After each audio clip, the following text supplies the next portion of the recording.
forward to for a very long time. And, it seems just like everything went right here at the Home Run Derby of the All-Star Game, and very good turnout for both of those games. And just two extremely fun events, two events that we were so fortunate to be a part of. And, again, with so much buildup, it's kind of weird that it's over, but the flip side of that coin now is focus just on Florence Y'all's baseball. Got half of the season left, and they're sitting in a playoff spot right now, but it's not too comfortable. They'd love to find themselves a few games over 500 these last back half of the year.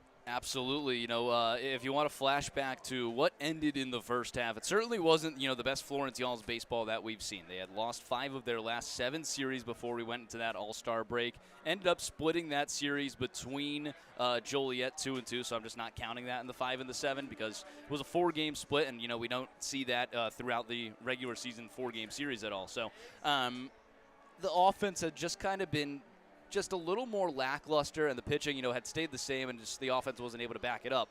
So that's what, you go into this second half. It's a brand new start. You're at 500. Basically start the season 0-0 in a playoff spot as it stands right now. And I think just if you have that mentality going into the second half, it should be a good one, especially with a lot of games at home. Your roster will look a little bit different, too. You got to think about what happened over the All-Star break. It wasn't just, the All-Star game and a little bit of a break, but right before then was the MLB draft. So you're going to have a lot of guys who you didn't know if they'd be available off the board, join this roster. Yeah. It's going to look different over the next month or so. So I think there could be a lot of exciting pieces to be added. But right now I like where the roster's at. I mean, there's not a whole lot of guys that I don't trust 100% on the mound. This offense doesn't need any explanation. I mean, we saw what it did the first half of the year. Ton of all-stars, and excited to see what it does the second half. The bullpen's shaping up. It's starting to get a little bit more healthy. You bring back Jet Lotus, you bring back Will Karsten, and all of a sudden, you have 2 back-end guys that you had last season, and they're, already performing. Jet Lotus with a sub-2 ERA. Will Karsten's picked up 5 Ks in 4 innings. He's looked phenomenal as well. So just getting a little healthier, just, starting to get in maybe some more fresh blood. I think just going into things, if you can, hey, I'm in a playoff spot, 0-0, let's start this second half of the season. Everybody loves to play at Thomas More Stadium than they do on the road. The road numbers, obviously the splits are a lot worse on the road than they are at home. Should be in your benefit to play here in front of the Florence faithful. It should be. It's not just the home and road splits. I also think just in general you get a more favorable schedule with some of your opponents. Brockton in Sussex County, just for example. Sussex County is a little bit on a little bit of a run recently, but 2 teams that really aren't on top of the Atlantic Conference. So you get those 2 couple of teams. You get a decent amount of games against Joliet. You play Mississippi again. So I think that you got to take advantage of games against teams below 500. Florence's record would be in a lot better spot if they did so. A better performance against Joliet, a better performance against Mississippi, a better performance against Lake Erie on that front half of the season. Yeah, certainly so. I mean, that's 3 teams where they're either 500 or below 500 in those games. Lake Erie, I mean, that's going to be a big stretch in August when you got 3 weeks in a row against the Crushers. And the Crushers are playing some, pretty good baseball. They're up 25-32. They're 13 games back, obviously, but 4 games back from the Y'alls in the 3rd place spot, which would be a playoff spot. Florence 28-28, 3rd overall in the Midwest Central Division. The Evansville Otters 5.5 games ahead of Florence at 33-22, and the Washington Wild Things 4 games ahead of the Honors at 38-19. On the other side, it's the Midwest West Division. The Windy City Thunderbolts at 28-27. They just played 1 less game than us. They're in first place, 2.5 ahead of the Schaumburg Boomers and Gateway Grizzlies, both of them at 26-30. Joliet 25-31, and right on their tail are these Mississippi Mud Monsters that we're opening up a 3-game series against today at 25-32. Right now, you're kind of facing off against the Bolts, the Boomers, and the Grizzlies. Just because Washington and Evansville are so far ahead, they're kind of not in your sight. You're just trying to keep off the Boomers and Grizzlies right now for that playoff spot. Yeah, you are, and, there's a lot of different things you can look at. You're in a good spot because of, where you are right now having a playoff spot, but the fact that you have to compete with so many teams for that playoff spot can be a little dangerous. You're going to have to play good baseball down the stretch. My prediction is that a 500 record probably won't do it. You look at the 4 teams that made the playoffs last year from the Midwest. All of them were at least 5 or 6 games above 500. So a team like Schaumburg, who was just so hurt in the first half of the season, could turn it on. A team like Gateway has shown some stretches. And, you mentioned we're competing against the Bolts, the Boomers, the Grizzlies. Joliet and Mississippi are not too far behind. I mean, it is not, an impossibility to see one of those two teams grab a playoff spot at the end of the year. So because you're competing with so many teams, I think just right now you start to think less about who you're competing against and just more about playing the best baseball you can. Yeah. I mean, you're about 2.5 and 3.5 games of everyone else, and that's what you have to really look at, going through the rest of the season here. Even Lake Erie, they're 5-5 in their last 10. Joliet 5-5. Mississippi 5-5. The teams that are actually ahead in the West Division, they're 4-6 in their last 10. Florence obviously 3-7 in their last 10. So it's really has not been the typical prowess that we've seen from the rest of the pack, but the top teams, Washington, Evansville, still doing very good. What we've seen in the past years, a 96-game regularly scheduled season, 53 wins was the number you were always eyeing to get into the playoffs. I'm assuming with the 6 games, probably goes up to 55 maybe. But either way, that's also back then when both teams, all the teams were kind of up there above 500. Not many above 500 right now. Let's look at the lineup here first for the visiting Mississippi Mud Monsters. It'd be the guy you just saw leading off for the Midwest Conference in the All-Star game, the center fielder Braylon Skinner. Batting second, the first baseman A.J. Fritz. In the 3 slot, the right fielder Carol Paz. Batting cleanup, the catcher Victor Diaz. In the 5 slot, the third baseman Travis Holt. Batting 6th, the left fielder Kyle Booker. Batting 7th, the designated hitter Samil De La Rosa. In the 8th slot, the catcher Joshua Shelley. And rounding out the second baseman Nathan Rose. Yanniker Villalobos on the mound for Florence. He'll be facing off against these Mud Monsters. Villa has faced the Mud Monsters already this season in Mississippi and here at Florence. It was his first start of the season here at Florence. 3 innings pitched, 6 hits, 4 runs, 3 of them earned, 3 walks, and 3 Ks.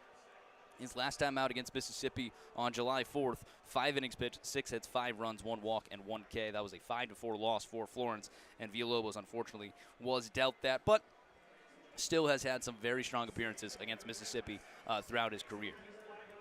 We'll take a pause here on the 50 West Brewing pregame show as we listen to our national anthem. Florence Y'all's baseball is back, and it's coming up here in just a few moments on the Frontier League Network, powered by HDN.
Lovely, lovely rendition of our national anthem. We're ready for first pitch here at Thomas More Stadium. A beautiful day, a firework Friday, and went through the entire pregame show. Didn't even mention it's Star Wars night, Ben. Are you a Star Wars fan? I am about as big as a Star Wars fan as you are going to find. I almost wore my Star Wars baseball jersey to the ballpark today. Looks nothing like the Florence Y'all Star Wars jerseys they have on today. A little bit of a tribute to Mandalorian and Grogu movie that came out earlier this year. And how do you like those ones that they're wearing out there? I like them a lot. I've seen the past few versions of the Star Wars jerseys, and I like a lot of them. Yeah. The Stormtrooper one that someone's wearing down here in the front row looks pretty cool. This one's unique. It probably isn't my favorite out of all the Star Wars ones I've seen from Florence the last few years, but I am never going to turn down a Star Wars jersey. Yeah, I was a big fan of the movie as well. I'm certainly a fan of these jerseys too. Yannicker Villalobos on the mound for the Y'alls against the 25-32 Mississippi Mud Monsters. This opens up a 3-game series at Thomas More Stadium, but also a 6-game homestand for Florence. Seems like their first 6-game homestand in forever, months. It was coming off a trip as he ended Joliet just last weekend. You were coming off a stint of just 6 home games in your last 27. Certainly was a lot of time on the road, and it's not going to be like that the rest of the way through. Ben, we were talking about road games the rest of the way. I certainly don't have a lot left. And you're going on one trip there, but the Y'alls as a whole don't have a lot left either. No, and I think, too, we talk about the 6-game homestand. Rest of the way, it is only 6-game homestands until the last 3 games of the season are just one home series for Florence. You're home 6 of your next 9 series. They've played so much better at home. Again, it just feel like you really need to take advantage of this situation in being at home. But, travel will definitely ease up besides that one trip out east. So you have it easy the rest of the year. I do have it nice and easy the rest of the year, which is going to be great. Villalobos against the lefty Braylon Skinner, the 2026 Y'all Star, followed by A.J. Fritz and Carol Paz. First pitch misses downstairs at 85. We are underway right on time, 7:03 on the dot. Nice day here at Thomas More Stadium. A little cool. Couple dark clouds ahead of us, hoping to evade some rain. That one's knocked down there from Brett Blomquist over at second. He's able to recover and throw on to first for out number 1. Yeah, I'm interested to see how second half of the season Yannicker Villalobos looked. It's kind of just been a tale of 2 different types of starts for Villalobos to start the year. It has not been his best half season of his career, certainly, just with the standard that Villalobos has, but still continues to be someone who will fill up the zone. Really doesn't walk a whole lot of batters. Just gotten hit a little bit these last couple of starts. Hard hit right over to third. Garrett Broussard takes one away from A.J. Fritz. A line out to the hot corner. Let's take a look at that defense for Florence. Out in left field, Milo Rushford. In center field, Jackson Tucker. In right field, Brendan Bobo. In the infield, you just saw Garrett Broussard, Dylan Baker over at short, Brett Blomquist, the all-star starter at second, Zeisler, another starter at first, and Zach Beadle doing the catching, all behind the southpaw and veteran for the Florence Y'alls, Yannicker Villalobos. Brings up the lefty Carol Paz, a guy that we did not see in any series so far this season, and he is activated and immediately put in the 3-hole for Mississippi. First pitch in there for a strike, 87 miles per hour right down the chute. 0-1 ground ball, high hopper. Zeisler on the backhand, trying to get over there is Villalobos. A race to the base, it's in time. Villalobos turned on the Jets to get over there in a quick 1-2-3 inning. Less than 5 pitches. Is really good there from Villalobos. We head it to the bottom of the first. Florence gets their first crack when we return on the Frontier League Network, powered by HDN.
Bottom half of the first inning is always brought to you by Heritage Bank. At Heritage Bank, we believe your money should work as hard as you do. Proudly local, fiercely dependable. That's the Heritage difference. Visit heritagebank.com to stop by a branch near you today.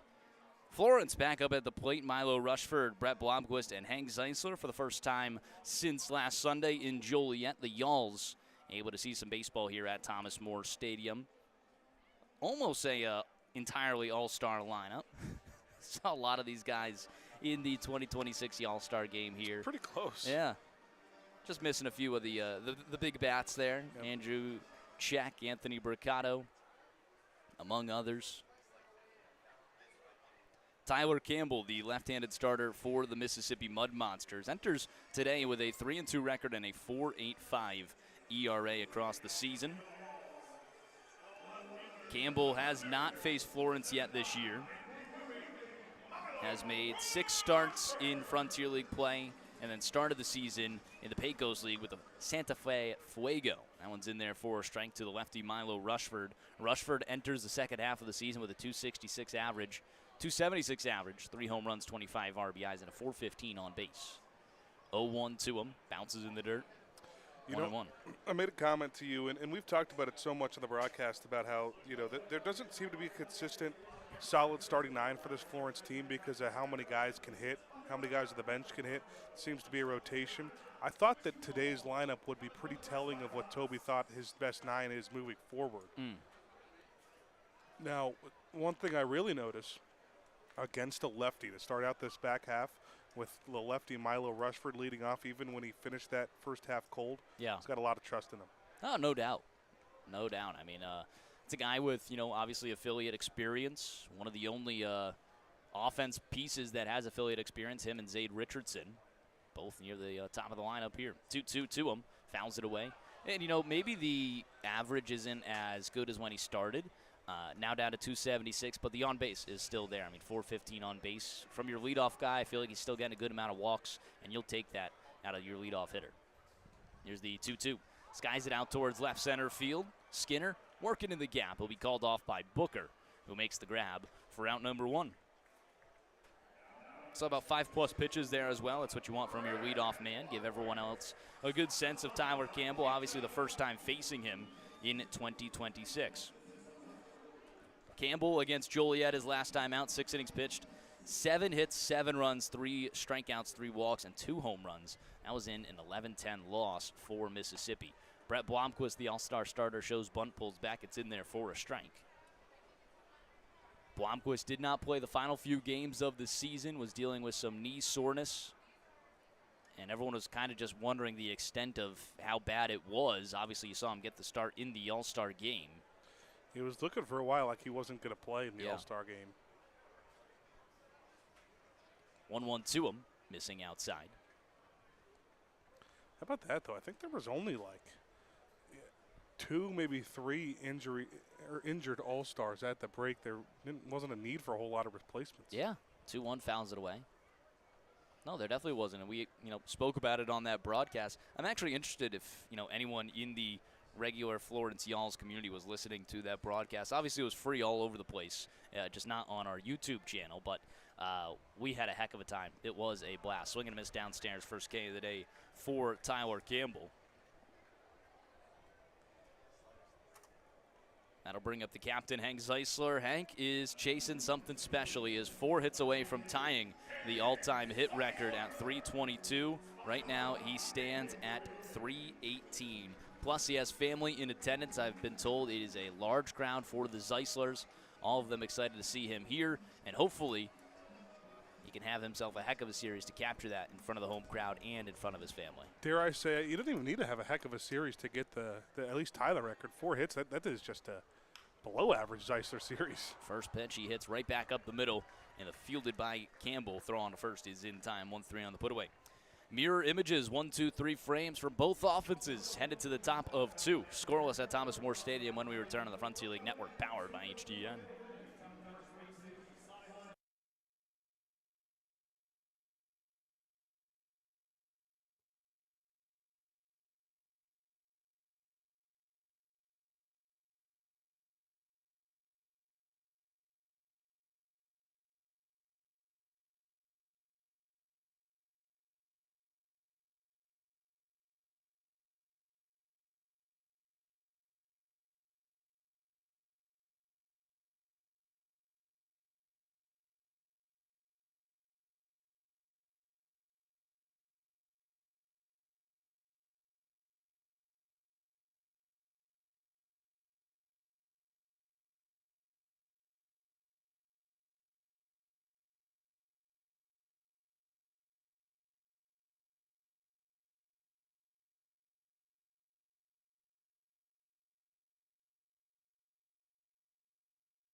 Top half of the second inning always brings us our umpire intro, brought to you by Pella Window and Door.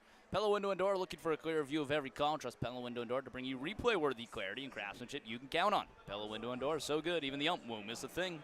Behind home plate, the crew chief, Jose Murriente. Down the first baseline, Wes Dunkel. Down the third baseline, Dylan Self. Yannick Villalobos back out to work after a quick first inning. Travis Holt at the plate takes the first pitch, missing outside. Holt moves down to this is Victor Diaz. Holt will be behind him in the 5 slot. Diaz grounds it over towards the second baseman, Blomquist, who swallows it up, and the throw on to first is in time. 4-3 on the put away. A couple groundouts and a hard line out so far on the day for Villalobos. Is that 6 pitches, 7 pitches so far? Gotta love that. Brings up Travis Holt. Holt does move down to the 5 slot. He was the everyday 3-hole hitter for Mississippi when we saw him. It was 3 or cleanup. And it now moves down to the 5 slot, but this is a guy that really has tormented Florence in the few games that they've played. 6 games on the season so far between Mississippi and Mississippi and Florence, 3-3. Both teams have won a series 2-1. Florence won it at home. Mississippi won it at their home. 1-1. Off speed missing downstairs at 75. Pretty fitting, too. Both halves of the season get started at Thomas More Stadium for Florence with a series against Mississippi. It was opening weekend in Florence. 2-1. Misses outside. A 3-1 count. Yeah, we got to find something else to talk to, to look forward to. It's obviously, we'll be hoping it's the playoffs. But now that the All-Star game is in the rear-view mirror, I guess really just promoting all of our promotions. Yeah. Got Bluey Day coming up at the end of July. It's going to be a big one here. A couple more bluegrass blowouts. Yeah, Pirates and Princesses. Tomorrow's Christmas in July. It'll be fun. Payoff to Holt. Pops it up. Out of play. We'll do it again. I will not be dressing up as Santa, though, Rory. Don't ask. I'm shocked. You said you were going to wear a Star Wars jersey. I'm shocked you're not wearing like a helmet or something. We do have a lot of characters here. I saw Boba Fett when I was racing around the broadcast. That one sent out towards right field. Going to one-hop in front of Bobo for a one-out single for Travis Holt. Sends that opposite field. For Villalobos, that's just a fastball left middle. Yeah, I mean, that's going to happen, especially when you're moving so quick and you start to get a lot of ground ball outs really quickly. You sometimes, it sounds weird for a pitcher, but you almost get addicted to contact because you just feel like it gets you out of the inning quicker, but got to be a little careful. Brings up the lefty Kyle Booker. First pitch to him. In there for a strike on the outer half. I don't know, I could broadcast an inning like Yoda, one of my half innings. There you go. Everyone would be confused, but be great. You didn't get a Star Wars lightsaber. We might have to send a few up here when Mrs. downstairs. I would love that. I mean, you should have grabbed one. I have like 2. They're the same thing each year, but usually we do uncover which. It's 3 different colors. We uncover which one you get on the broadcast. What are the 3 different colors? Blue, green, and red. Nice. 1-1. Sent down the left field line. Foul over to the Y'all's bullpen.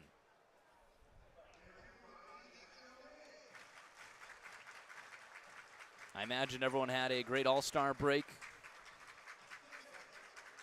Hoping you guys are as excited for some Florence Y'all's baseball as you were for that break. I'm glad they got a little bit of a break from listening to our voices. Yeah.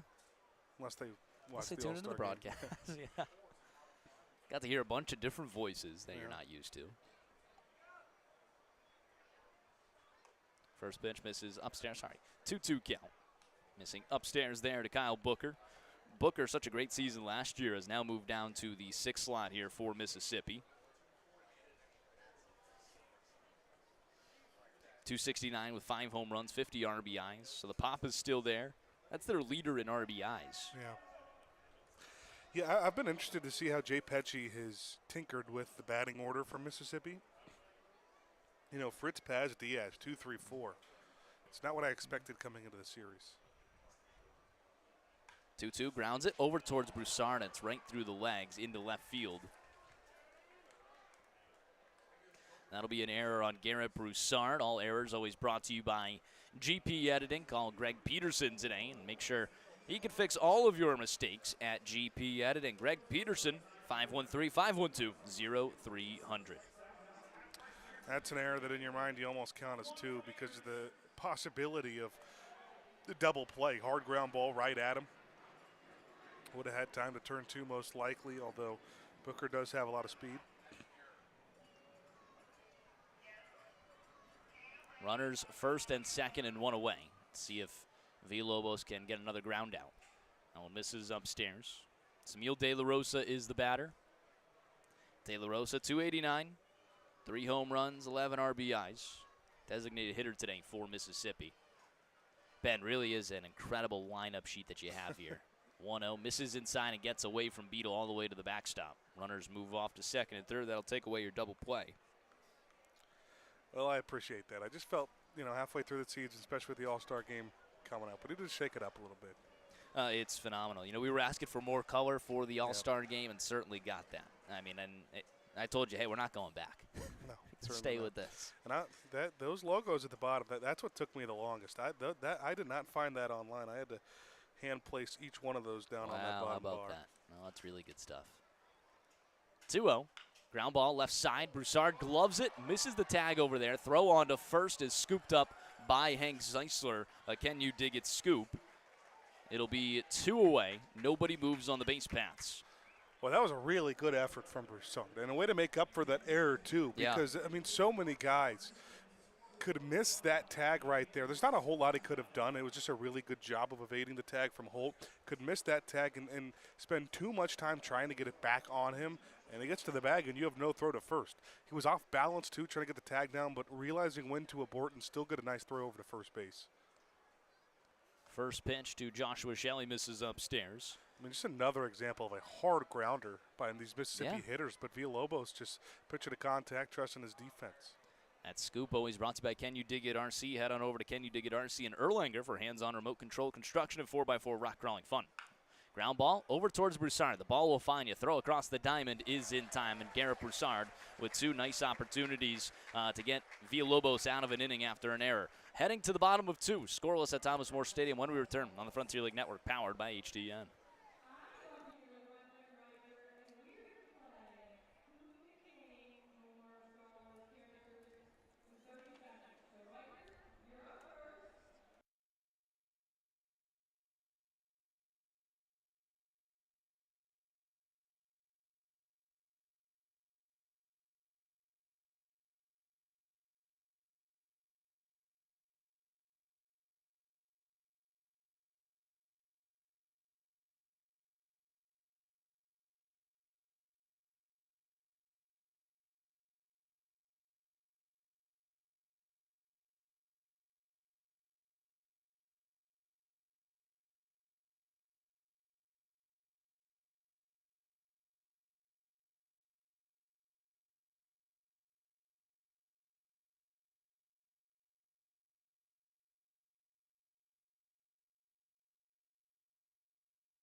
Bottom half of the second inning.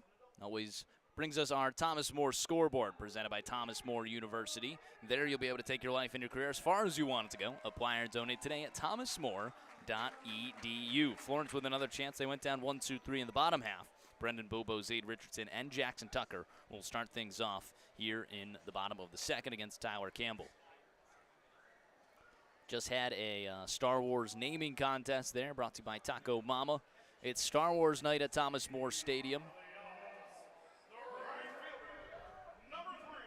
I want to play that against you a little later today. I think I would, on the spot, 30 seconds, I don't think I'd do too well. I really don't. It's hard with almost anything to do Yeah. that. I mean, it's just you think you know so much, but then the pressure's on you. Man, it's tough. First pitch in there for a strike at 86 to Brendan Bobo. Lefty-lefty battle.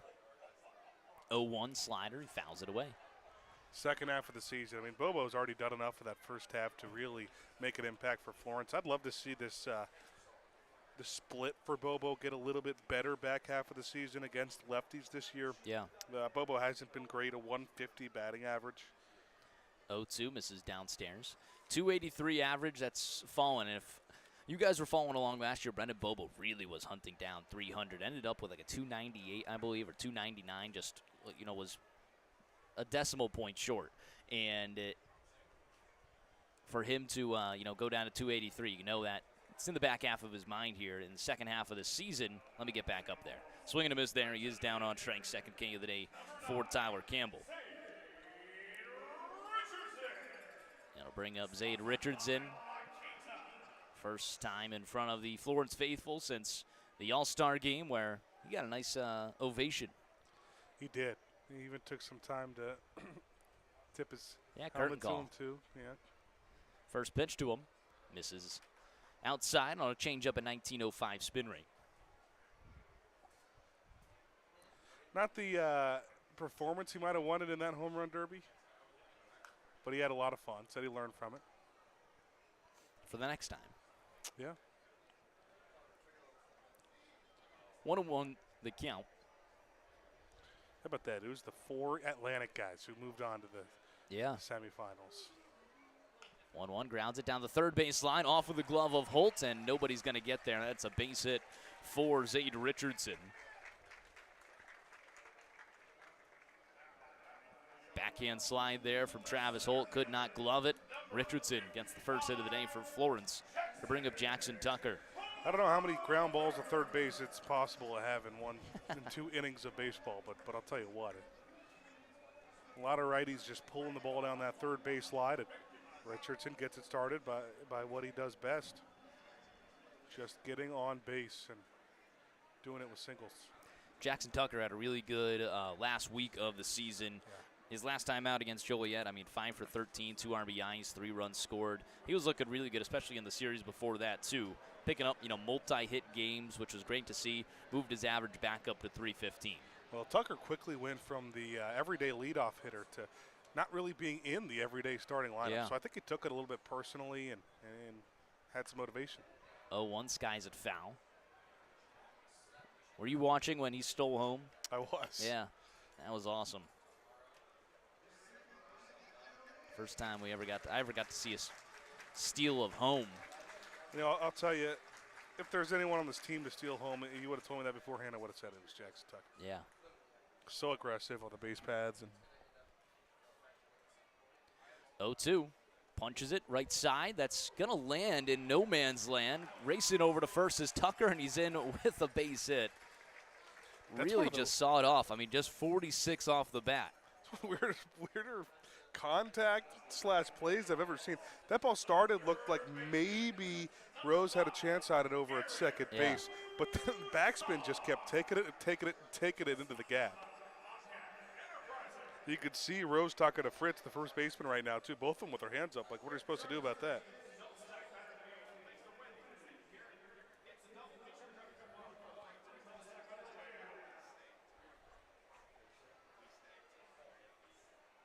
First pitch to Garrett Broussard, the All-Star, in there for a strike.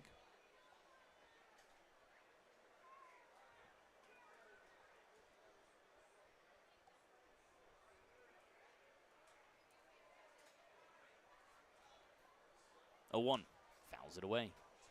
Watch out.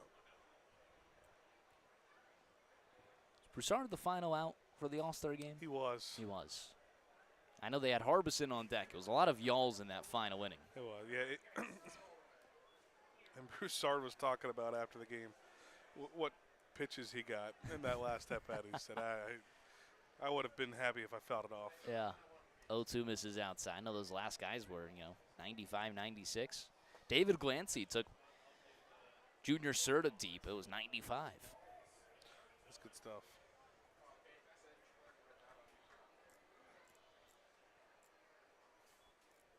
1-2, fouls it away. I tell you what, Ben, actually, when we were calling the broadcast for the home run derby, there was a foul ball that, I wasn't under anything. I thought I was going to get my first Florence foul ball, and it just bounced in front of the awning and did not move after that. Ugh. Not only is that frustrating for that one. 1-2, ground ball over to the shortstop. He gloves it, toss on to second one. Relay to first is in time. An inning-ending double play. Florence with 2 runners on, not able to do anything with it. Heading to the top of the third, it's time for Tettemer Trivia when we return on the Frontier League Network, powered by HDN.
Top half of the third inning always brought to you by the Roar Agency, located in all 50 states across the nation. Feel the Roar difference with Roar Insurance. Visit us today at roarins.com. Scoreless through 2. Yannicker Villalobos back out on the mound. He's got 9-1-2 due up for Mississippi. Nathan Rose, Braylon Skinner, and A.J. Fritz. Looks like they're going to have a little delay of the game, getting the rosin bag out there. That's a delay of the game I'll allow. Need that rosin bag out there. You and your rosin bag. Me and the rosin bag. Certainly a good thing to, calm yourself down with. Ben, we had a Tettemer Trivia during the All-Star game. That was pretty cool seeing it on the Frontier League Twitter. Try and get some more people involved in it. And Mrs. Upstairs want to know the count. Did not count towards official scoring. No, it did not. No, it did not. But it was awesome. Yeah. Another one misses upstairs, 2-0. Question was for all our Florence audience that was not tuning in. For that, we were looking at who is the only player in Major League Baseball history to win All-Star Game MVP and World Series MVP in the same season. I gave the hint of 2000 to 2026. We had a few people get it right. It was Derek Jeter in the year 2000. That one's in there for strike number 2, 2-2 the count.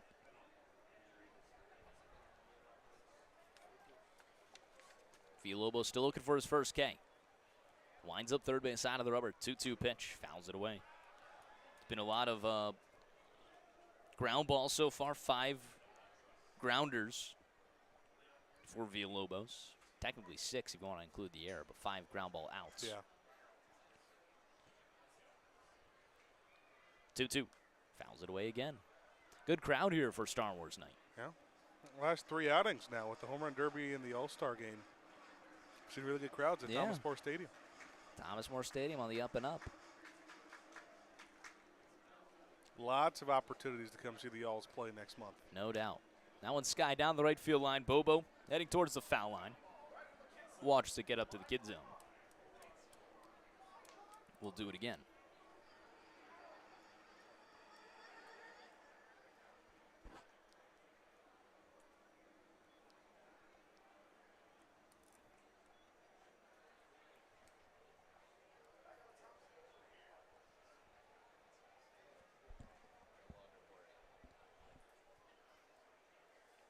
2-2 the count. Good hold there from Villalobos. He'll wind and deliver to the 2-2 pitch. Swing and a miss. Blows it by him. 90 miles per hour on the outer half. 91 there. Dotted it up. His first K of the day is Nathan Rose, heading back up to the top of the order for Braylon Skinner. So let's get to our Tettemer trivia question of the day. The way it works, I read a question top half of the third, give you guys the answer in the bottom half. You have the opportunity to play along. Head on over to our Tettemer9 or Florence_Y'alls. Question is live. You can comment or guess in the comment section. I will shout you out here on the broadcast. That one's in there for a strike. Question of the day, always brought to you by the Roar Agency. Since the start of 2020, who leads all of Major League Baseball in RBIs? Runs batted in. That one's laced down the right field line, but well foul. Since the start of the 2020 season, who leads all of Major League Baseball in RBIs? My hint, played in both the American League and National League within those 6 years. Well, since the start of the 2020 season. First thought was Aaron Judge. Throw that out the window. 0-2 fouls it away. I have a list of the top 4. This could be a good host of guys.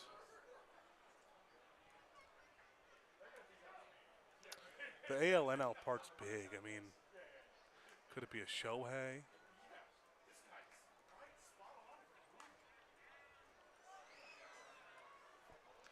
Start of 2020, huh?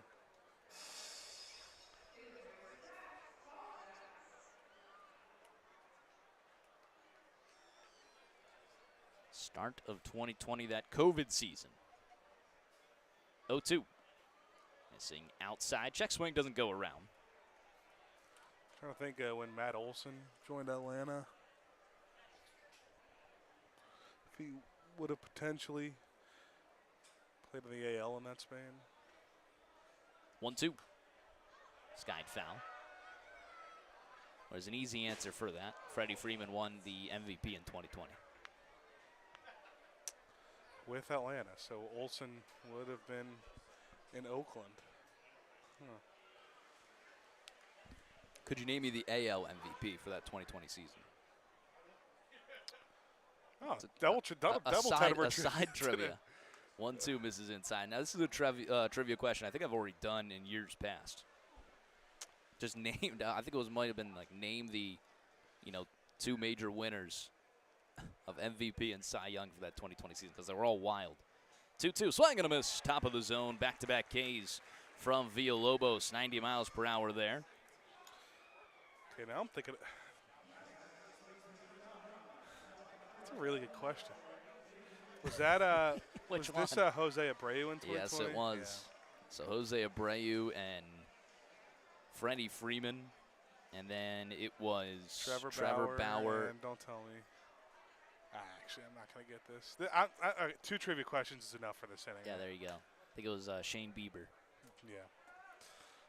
But, Dinelson Lamet was having a crazy season over there. it was like, whoa. 1-0, missing upstairs. 2-0 to A.J. Fritz, who grounded or lined out on the first pitch he saw last time. Yeah, I was trying to get to that AL MVP, and I was just trying to think, all right, when you think about MVP, first thing you think about usually is just who had a good season that your team was. I was like, White Sox were pretty good that year. 2-0, missing downstairs. And I think 2021 they had one more pretty good year before everything kind of fell off, before they're kind of back on the up and up.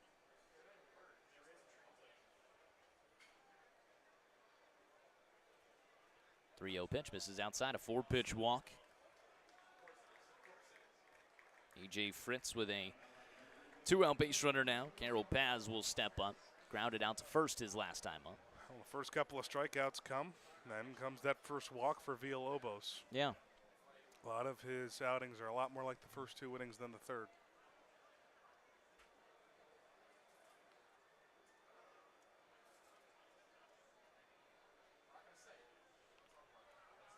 First pitch, grounder, up the middle. Diving stop from Blomquist. Toss on to second is not in time. It'll be an infield single for Carol Paz.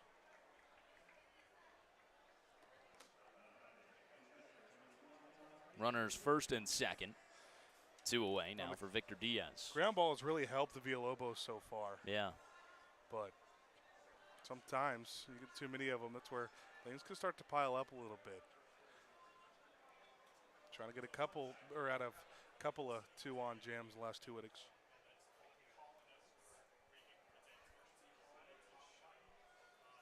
First pitch is in there for a strike. Diaz grounded out to second his last time up. I just kind of like Olsen right now. I just.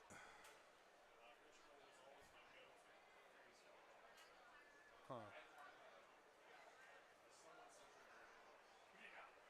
0-1. That one's cranked high and deep out towards left field. Way back is Rushford. Runs out of room. A 3-run homer for Victor Diaz. All of this with 2 outs, 3 base runners in a row, and Mississippi takes a 3-0 lead. One swing of the bat could change things. That's why we've seen a lot of games, this middle innings, be broken open. But Florence's offense has got some work to do once again. And I tell you, Victor Diaz, this is the first time I think we're seeing him get a start too. He is big.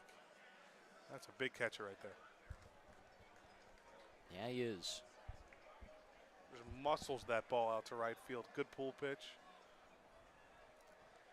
3-0 Mississippi. That'll bring up Travis Holt. He singled his last time up. Just an off-speed left right over the plate there from Villalobos. Swing and a miss there. He started off well with 2 Ks. Then you get the walk, slow rolling single in the infield, and then there was no doubt about that one. Although Rushford went all the way to the wall. 0-1. Missing inside, 1-1.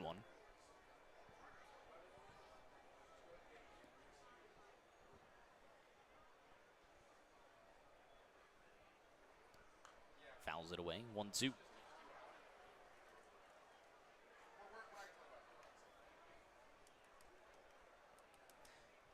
Still a good amount of Y'all-Star merch in the team shop. That'll be there until it's gone. I don't think it's going anywhere until all of it's sold. You get any Y'all-Star merch yet? I have not yet, no. 1-2, base hit up the middle. Past the diving glove of Baker. That's 3 consecutive hits in a row, 4 on base in a row. This is usually the time where you see Toby Hall come out and talk to Villalobos, and that's exactly what he's going to do.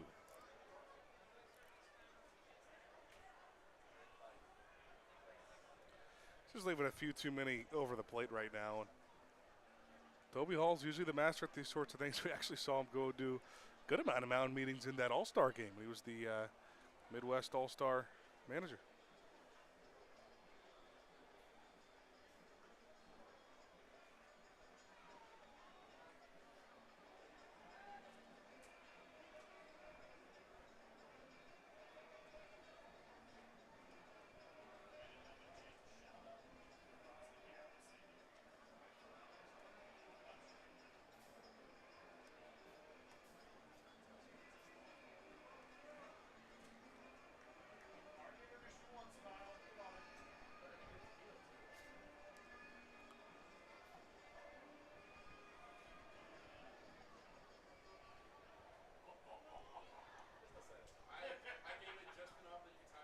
First pitch is in there for a strike to Kyle Booker.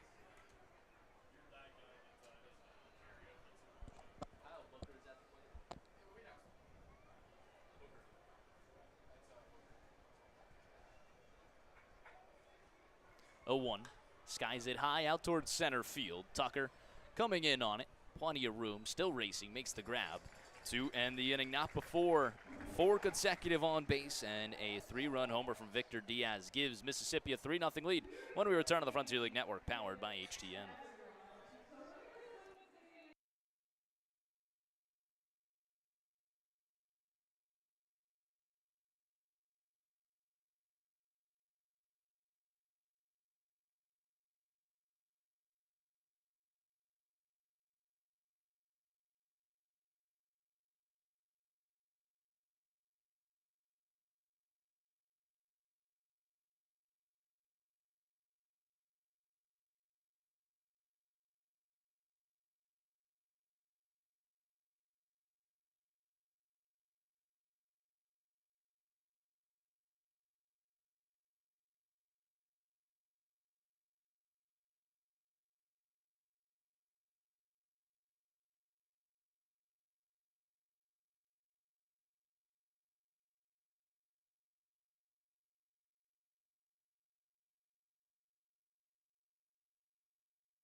Bottom half of the third inning, Mississippi with a 3-0 lead over Florence. Back out to work is Tyler Campbell. Dylan Baker will dig in, followed by Zach Beadle on the top of the order, Milo Rushford. Florence with 2 hits, weren't able to do anything with them in the second. Now they find themselves down 3-0 to Mississippi. That one misses outside.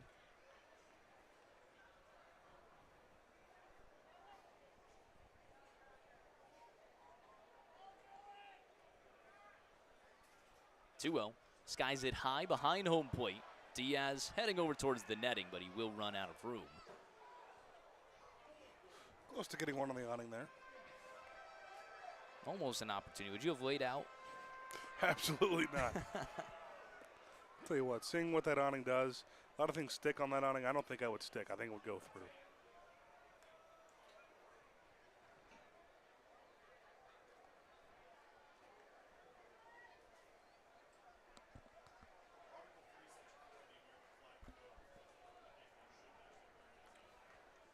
2-2 the count. Dylan Baker, a .254 average in the first half, 9 home runs, 42 RBIs.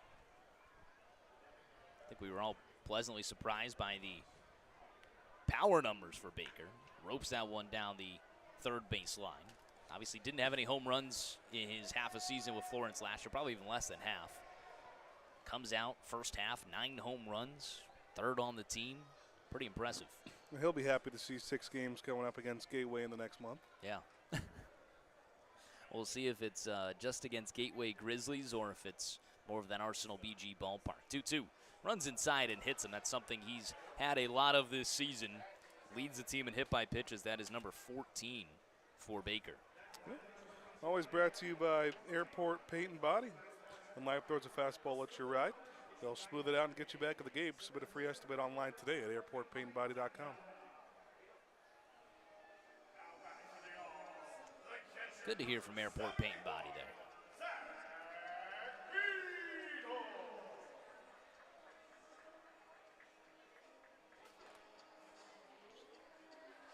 Brings up Zach Beadle. Beadle, .256 average, 10 RBIs.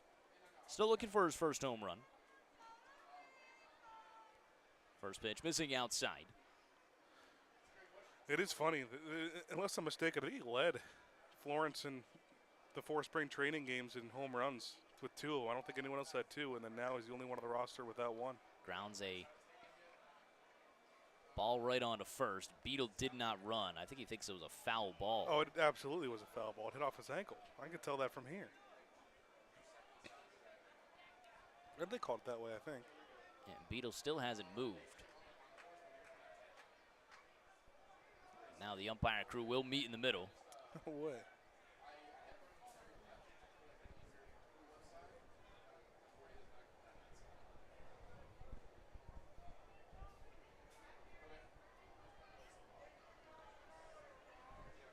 See how they rule this one. Well, if it hit him on the ankle.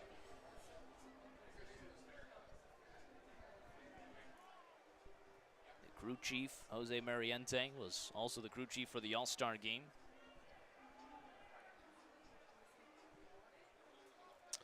You know, I spoke to Mariente. He was a late scratch from that All-Star game. He got concussed right before the All-Star break. They will eventually call this foul ball. 2 games before the All-Star break, Mariente got concussed, hit in the head by a ball. I forget where he said he was. So he was feeling better for the All-Star game, up for it, but they didn't want to risk, getting another foul ball to the head like that in an exhibition All-Star game. So he was the crew chief and home plate umpire for the home run derby, and then they had a late substitution for him just before the All-Star game.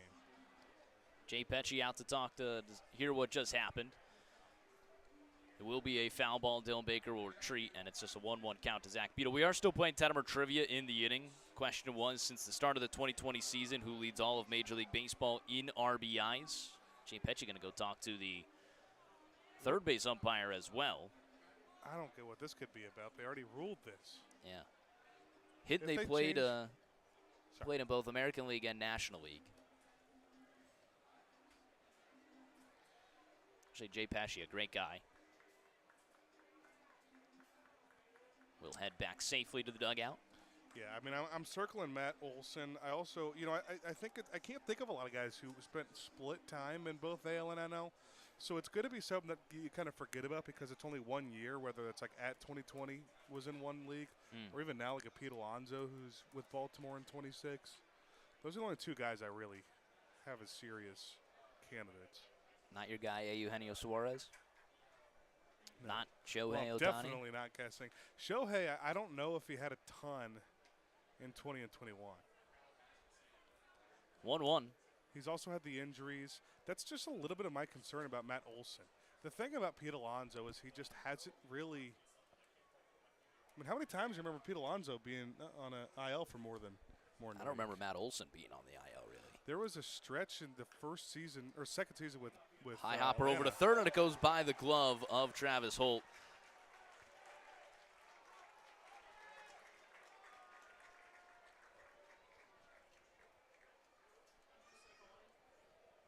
A base hit there for Zach Beadle. Tough play.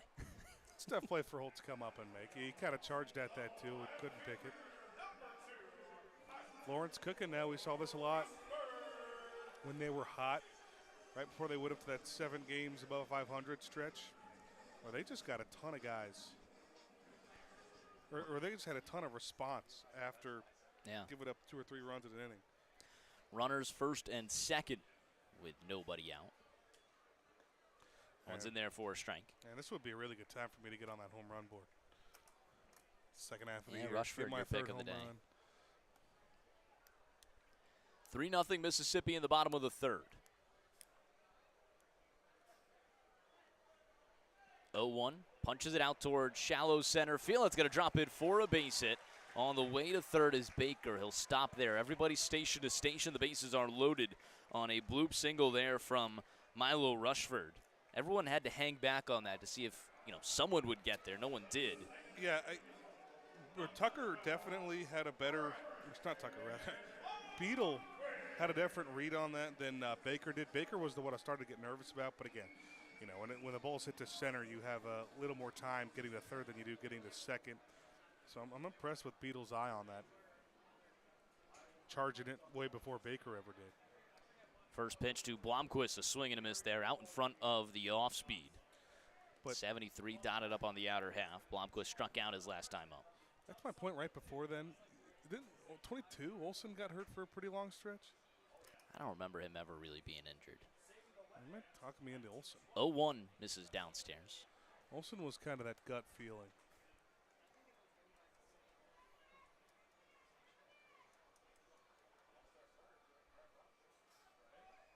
Kyle Schwarber played in both leagues.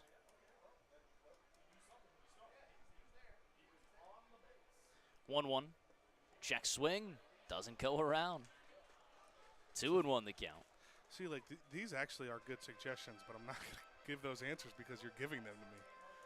Well, I didn't suggest Olson.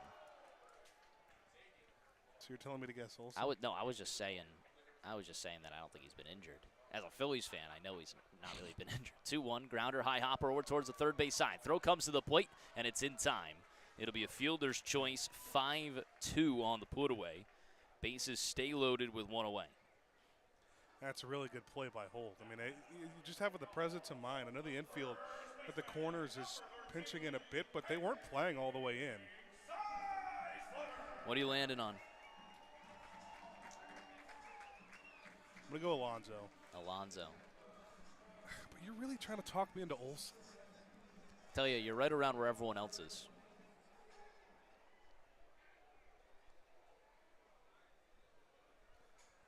I'm going to go, yeah, I'll stick with Alonso.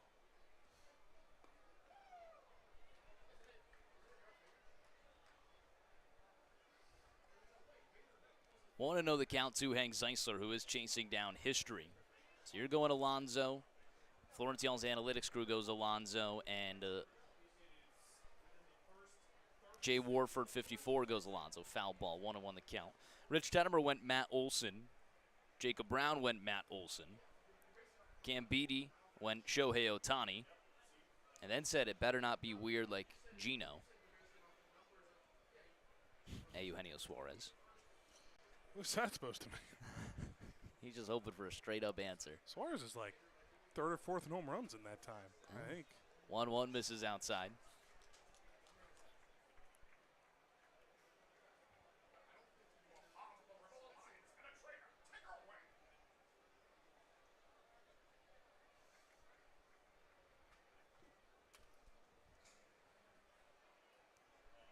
Pretty big lefty shift here. 2-1, fouls it away. 2-2 goes to the high off speed.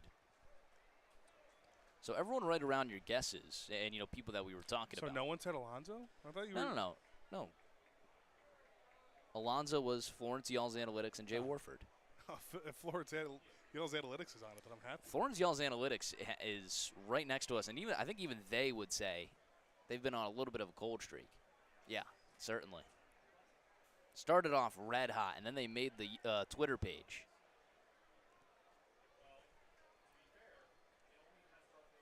Two and two the count to Zeisler. 2-2 pitch. He ropes it down the right field line. Foul.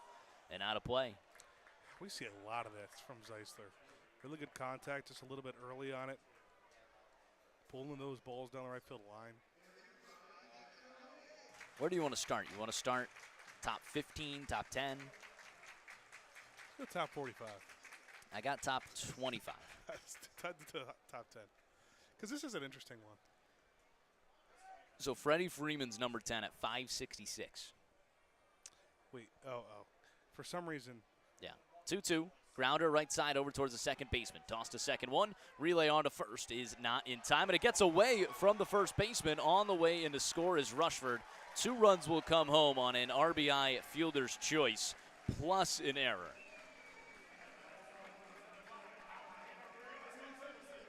Now it's a 3-2 ball game.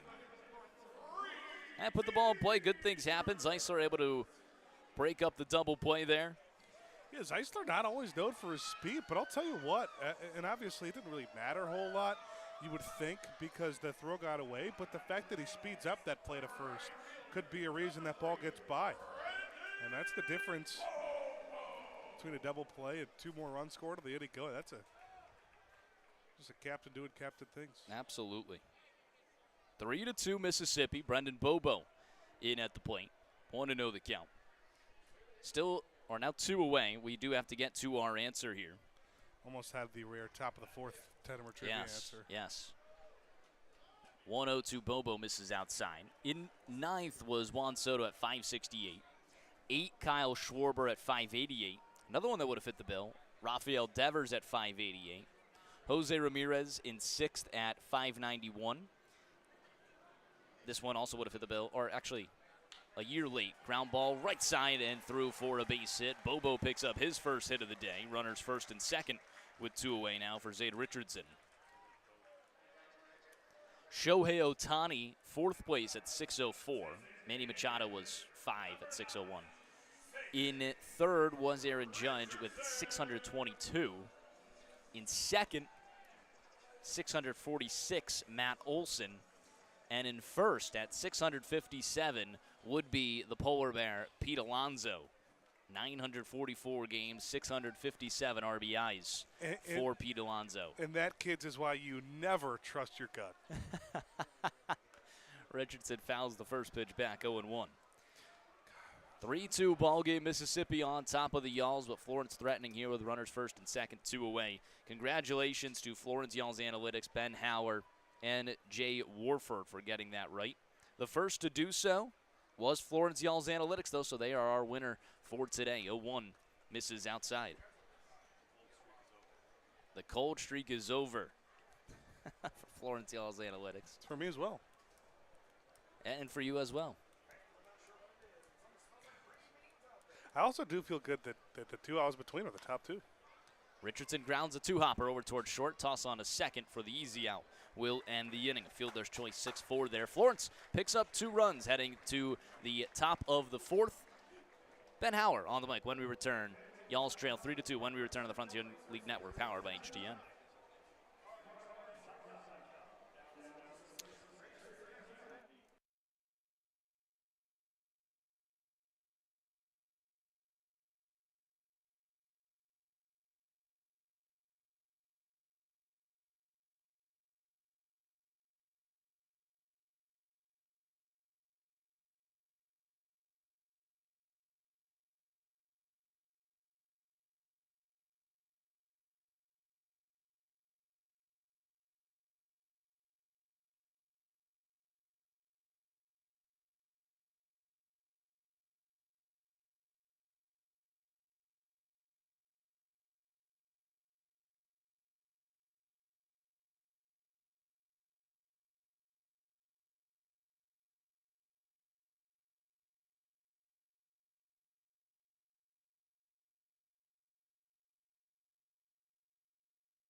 Mississippi draws first blood in the top of the third. Florence gets a couple back. One-run game heading to the fourth inning.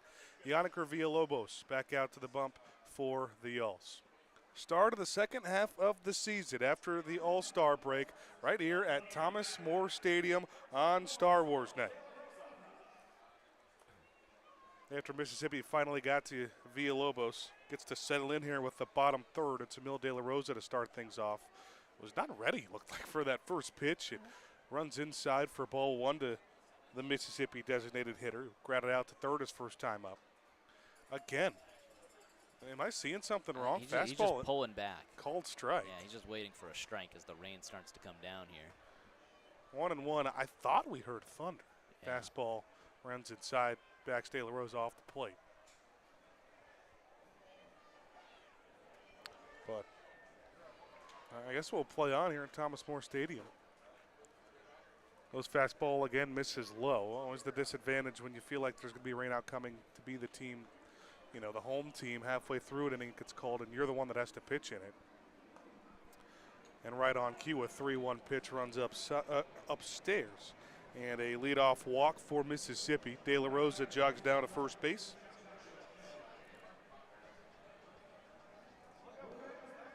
Now Joshua Shelley will step up.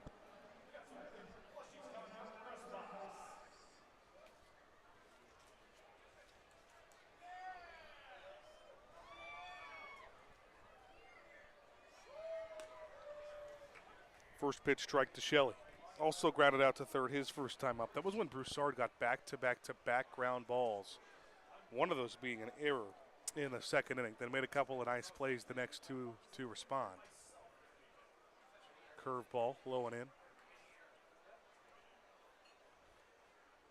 Counts 1-1 on Shelley. One of the younger guys on this Mississippi team played his college ball at Tennessee Wesleyan. We actually have a few Frontier League players who did. Hard ground to right at Blomquist. Flip to Baker in time, but a nice running throw to first base. 4-6-3 to erase that walk. Two gone with nobody on. Now in the top of the fourth. Really smooth there. Shelley was kind of burning down the line as well, so that had to be a quick throw across the body from Baker, taking another look on HTN. Also a nice adjustment there on the hop from Brett Blomquist. Yeah, really nice throw. That first base umpire from Mississippi has put up the safe symbol for about everything, no matter how close it is. But Villalobos gets, again, some help from the ground ball. And Nathan Rose, who was Villalobos' first strikeout victim, steps up with 2 outs. Fastball called strike on the inside corner. 3-2 Mississippi lead. Florence is out hitting the Mud Monsters 5-4.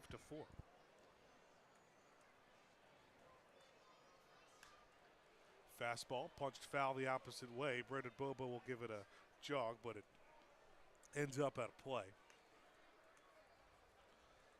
Last time out for Villalobos.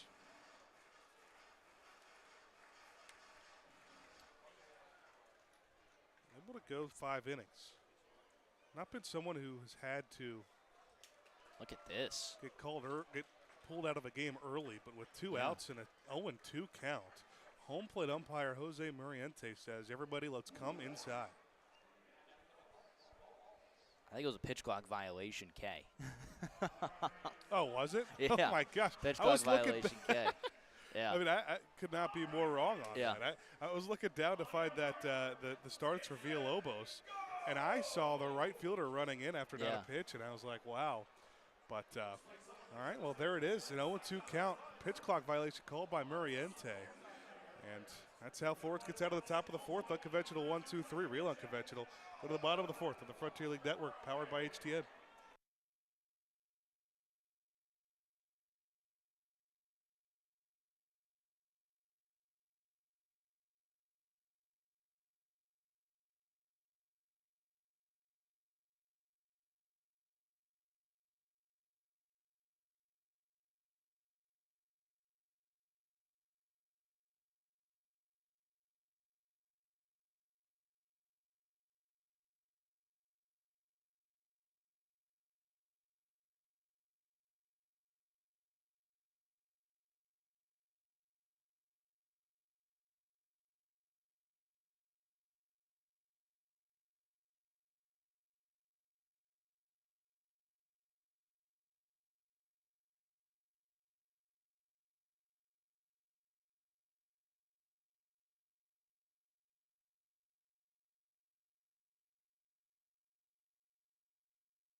Weird ending to that top of the fourth inning, but back here at Thomas More Stadium, Florence trails by 1.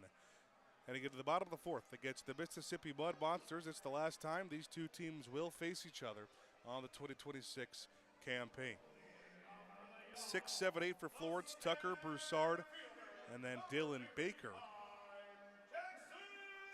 And they all sporting those black and blue Mandalorian and Grogu uniforms. They got a picture of Mandalorian and Grogu on the front, and then the back is a different color, completely black with white numbers. Tucker fouls off the first pitch down the first base line. Tucker singled back in the second inning. One of Florence's 5 hits in this ball game so far. Just 2 runs to show for. The difference in this game, that 3-run home run for Mississippi's third inning of the bat of Victor Diaz. Tucker reinserting himself in the Florence lineup and hitting in once again just a different spot. He's hitting so many different spots in the lineup so far this year. 0-1, one hopper right at second base that took a weird spin, but Nathan Rose had plenty of time to readjust and get the throw over to first base for out number 1.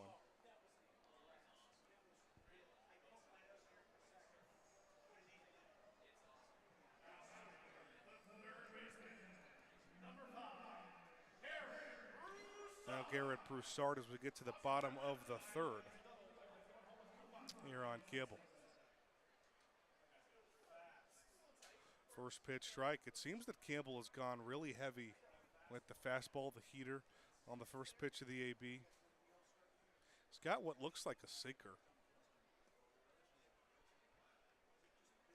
Offers a slider there. Runs inside on Broussard. 1-1 count. Broussard bounced into his double play the first time. Leaves that one alone on the outside part. 2-1. He's another guy that recently is also hitting different spots in the lineup, all the way up to, we saw a couple of starts for him just before the All-Star break as the cleanup hitter for Florence. Yeah, that was an interesting time, and then he moved up to the 2 slot for a couple of games. Yeah. Now he finds himself here. It just goes to show the ever-changing lineup right now for Toby Hall, trying to find something that sticks. Couple of hops over to third base. Holt waits, then charges, throws to first for the second out. Couple of ground ball outs and a good response here for Campbell after the 2 spot in the bottom of the third for Florence. He's got a 3-2 lead. Now the 8-hitter Dylan Baker coming up at the bottom of the fourth. 2 outs, nobody out.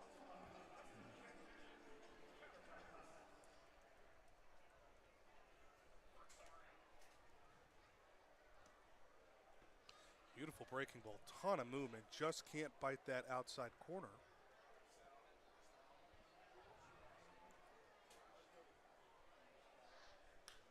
Comes back heater and another ground ball, this time to the left side. Shelley ranging to his left and has trouble with it.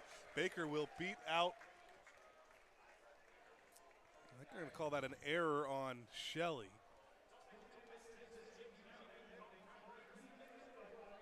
Took a tough angle to range over to his left to make that play, but just a total bobble. That'll keep the inning alive, and Zach Beadle, who's got a base hit today. As the weather starts to look more and more. Yeah, I just saw lightning. Yeah, we heard thunder, we've seen lightning. Now, if this was a youth game, I mean, we'd certainly not be playing right now, but the rain starts to come down with 2 outs. Zach Beadle, the plate, and a runner on first base, takes the first pitch.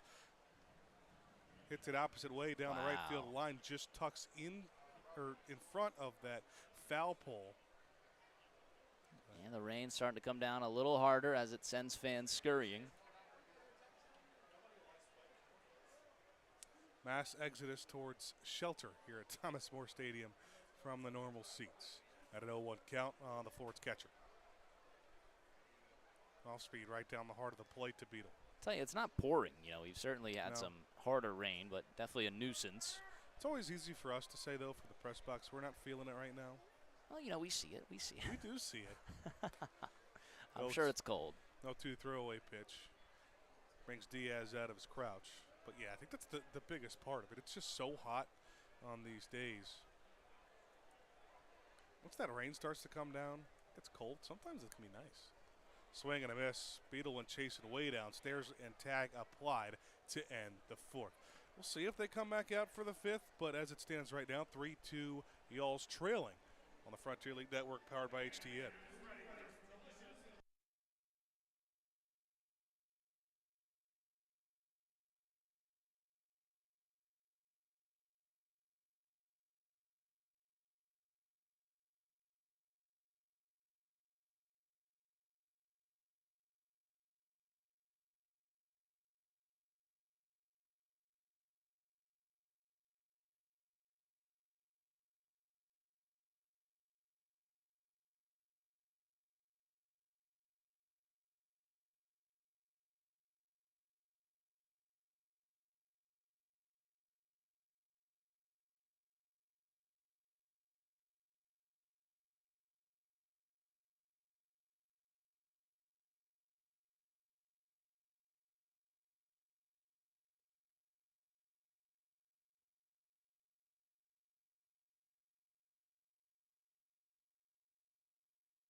Rory Jenks, this rain starting to come down hard at Thomas More Stadium in Florence, Kentucky as we reach the top of the fifth inning. Florence trailing by one. Couple of Brave fans braving it out in those ponchos. Ponchos coming in handy. They don't want to miss Star Wars night. They don't want to miss a one-run game. If there's anyone who's going to take it as a pitcher and no complaints out of the mound, it's going to be Yannick Villalobos. Top of the lineup, though. Third time through for Mississippi to start off the fifth. First pitch is a strike at the knees to Braylon Skinner. Couple of Mississippi fans. Looks like they brought the poncho. Yeah. See a decent amount of ponchos, umbrellas down the first, third baseline. Those people are just proactive. Never a poncho guy. Never. Never. I mean, there's never a setting. I don't think I've ever worn a poncho in my life. Maybe a couple times in my life. But I'm not going to complain about him. Villalobos lets one go off outside. No, I'm not complaining about it. I'm just saying I've never worn one. 1-1 count. This is almost an egregious amount of keeping him on the field. That is. Mariente, man, he's letting him play, and the first pitch is skied out. Not first pitch, but first AB. Skied out towards right. Brennan Bobo comes up, tracks back, makes the play for out number one.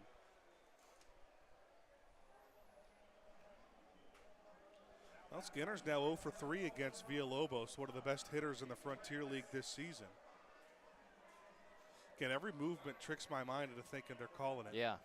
I saw that infield was way shifted to the right on the lefty Skinner. Now the righty comes up to the plate, and I saw all three infielders walking towards the Florence dugout and thought that's what was calling them in.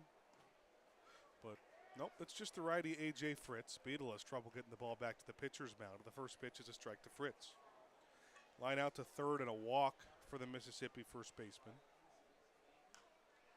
He punches one opposite way, foul towards the kid zone. You're always going to have people in the kid zone still braving it out, though. Those kids love the rain. Just a water park for them. That is not going to be great for the parents, though. No, not great for the parents' cars. Oh. Counts go to 0-2 now on Fritz. Villalobos comes back off speed. 4 innings. 3 earned runs on 4 hits and a couple of walks. 3 strikeouts for Villalobos so far. Make that 4 to third after the Skinner fly out to right. Winds it, fires the 1-2 pitch. Chopper to the right side. A late hop and a jump from Brett Blomquist. A nice zip throw over to first base.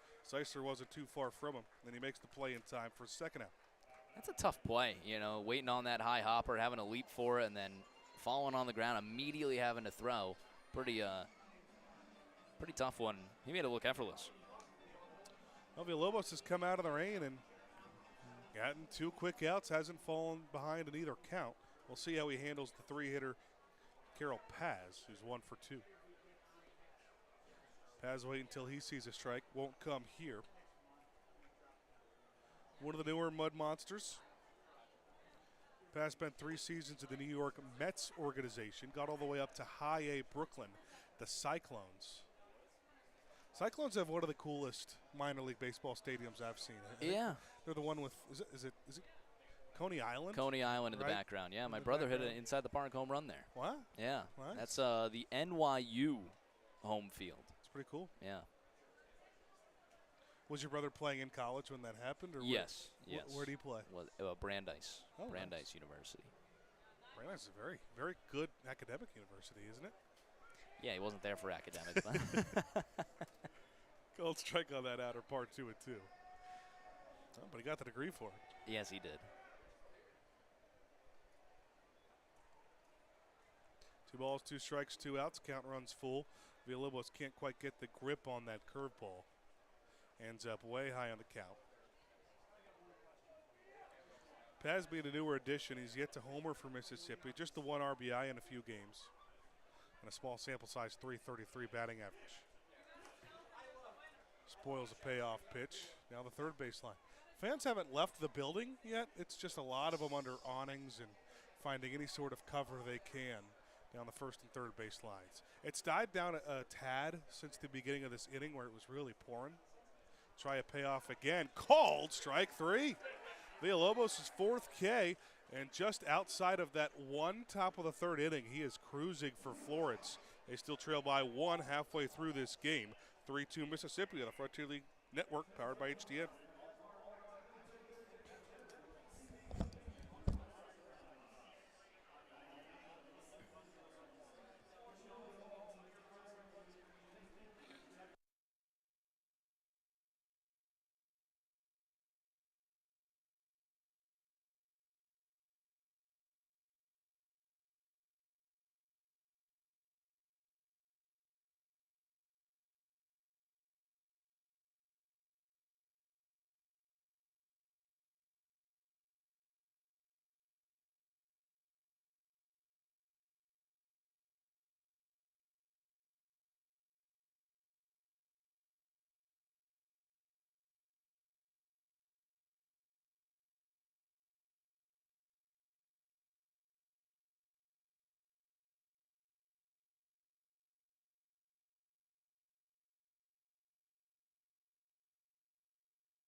We got a tight ball game here at Thomas More Stadium as Florence trails Mississippi by a score of 3-2. Bottom of the 5th inning in Florence, Kentucky. Rain continues to come down. It's died down, though, since that top of the 5th. The worst we've seen was the top of the 5th. But Villalobos powered through with a 1-2-3 inning, including a strikeout. He only got to a 3-ball count once. Really proving all those pitchers wrong and embarrassing them a little bit when they complain about the rain coming down. The fact that Villalobos was able to have a successful inning there is impressive. And, of course, in Florence's luck, it dies down now for the bottom of the 5th as Tyler Campbell goes back out to the mound for Mississippi. Man, what a trivia stumper. I had no idea that Obi-Wan Kenobi was the first person shown on screen with a lightsaber. Well, so my guess was Luke Skywalker, and it was going to be in the same scene. Now, I know a lot of people would say Darth Vader. I would have said Darth Vader. Milo Rushford fouls off, but he does not hold a lightsaber on the opening scene in the ship, the spaceship. He just uses the Force the entire way? He uses the Force the whole time. Wow. So the first time a lightsaber is shown, there's a fastball outside. This is where I got tripped up. Is Ben Kenobi. Is when Obi-Wan and / Ben Kenobi was telling Luke about the Force, about his father. How about and that? trying to start to train him a little bit, and he pulls it out. But I thought it was Luke Skywalker who first opened it. But I do remember Obi-Wan said, be careful with that thing. So I guess that does make sense to me. 2-1 fastball off the plate. Rushford started off with a 3-1 count.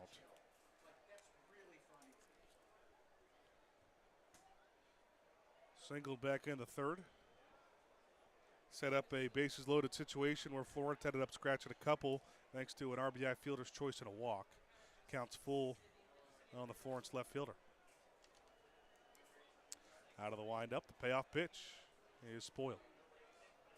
Going to hop over there by Florence third base coach Harrison DeDickler. Fans starting to come back into their seats a little bit, realizing that it might be a little safer. Payoff again runs inside, and Rushford leads off the fifth with a walk. That is now the first walk offered by Campbell today. Good.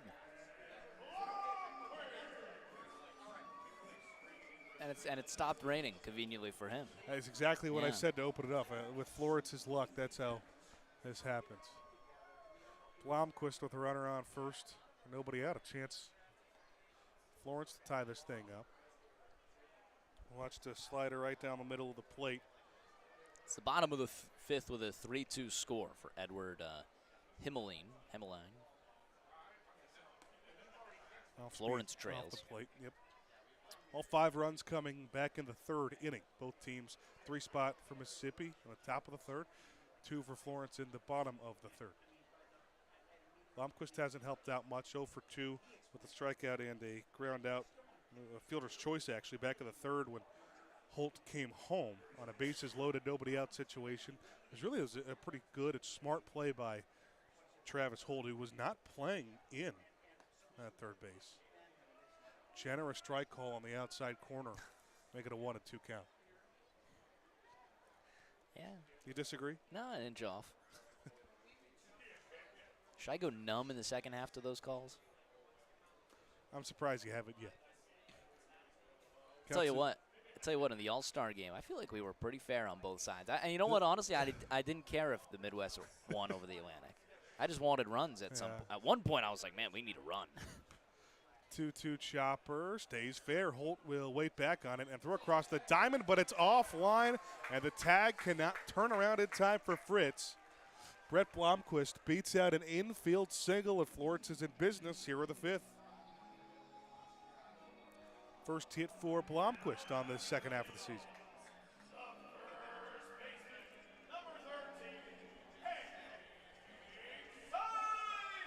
Game tying run moves the scoring position for Florence's.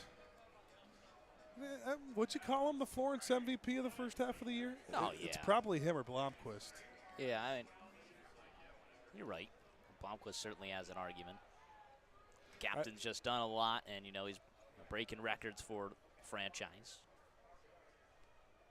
Still chasing one down here. Yeah, no base hits yet today, so still 4 away from the franchise record in career base hits. But he added to his RBI record. Did. One of them. Of course, 2 came in on that play, but one of them on an error, so he only gets credited with a 1 RBI. He's got a 1-0 count here. Make it 1-1 on a slider. Backdoor catches a piece.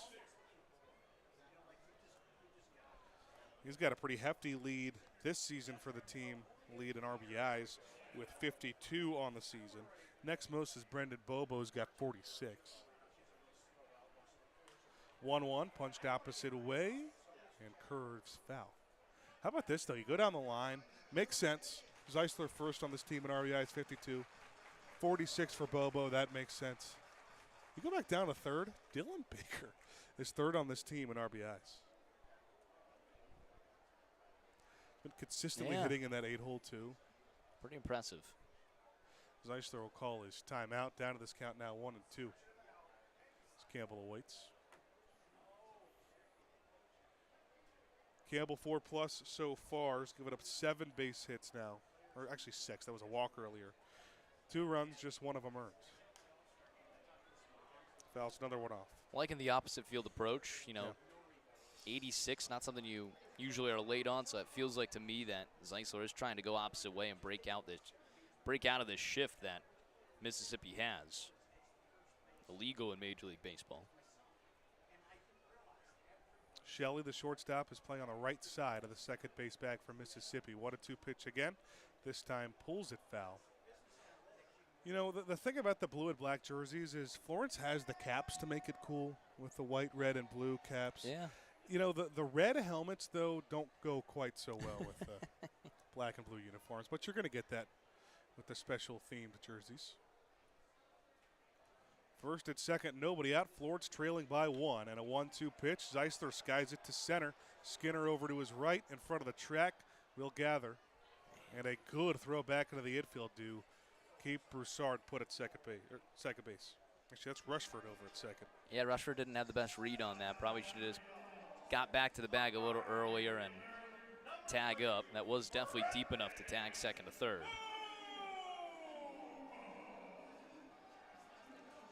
So a really good job by Campbell, not just getting the out, but making sure the runners don't advance. One down for Brendan Bobo, who laced a single up the middle. His last time up with a third.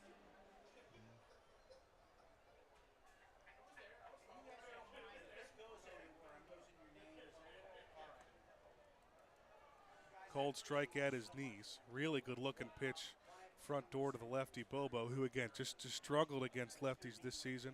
150 batting average against him in the first half. Swing and a miss way out in front of that breaking pitch. I'll tell you what, though, and especially in today's day and age, Toby Hall is not someone who has looked much into righty-lefty when making his lineup card. No, definitely not. He's Brad Pitt of Moneyball. I don't He care. gets on base.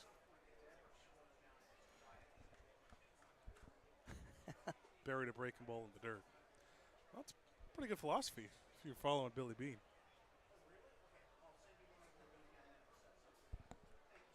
I guess that would have been around the same time he was playing, huh? Yeah. He would have played against the Moneyball A's. He would have in the AL. Another 1-2 pitch. Bobo out to right. Paz has to wait on it to come up. It'll make the play jogging in. Again, runners cannot advance. Back-to-back medium depth flyouts for Florence. And Campbell is an out away from getting out of this inning after a walk and an infield single to start it off. Florence still trailing by 1, 3-2 at the bottom of the fifth.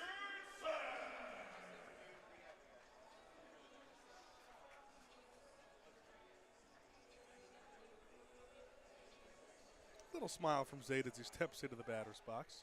Always having fun out there.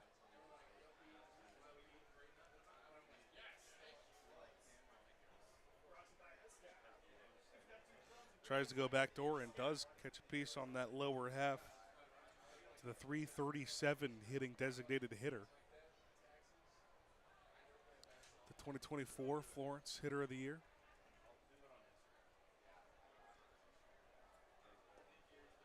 Check swing on a pitch low, didn't go.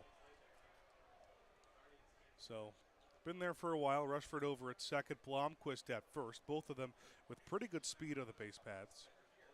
Richardson's just been a singles machine this season. We've seen more power from him in other seasons.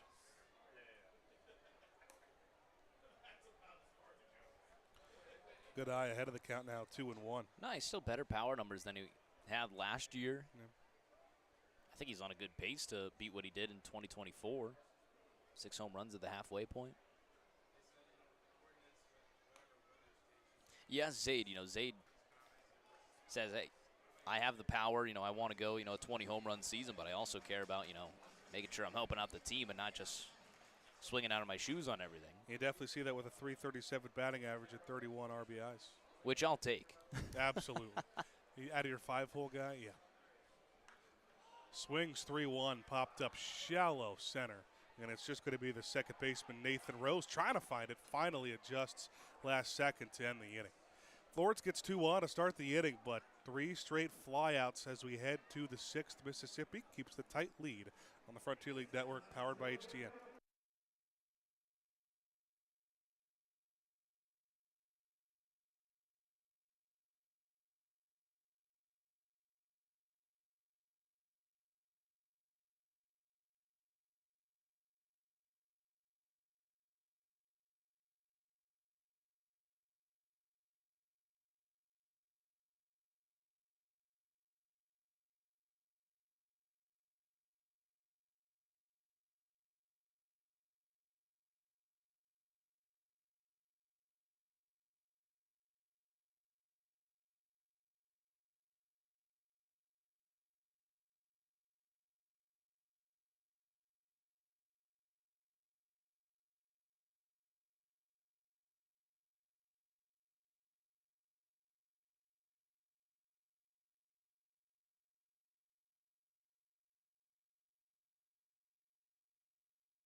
3-2, Mississippi lead right here at Florence on Star Wars night.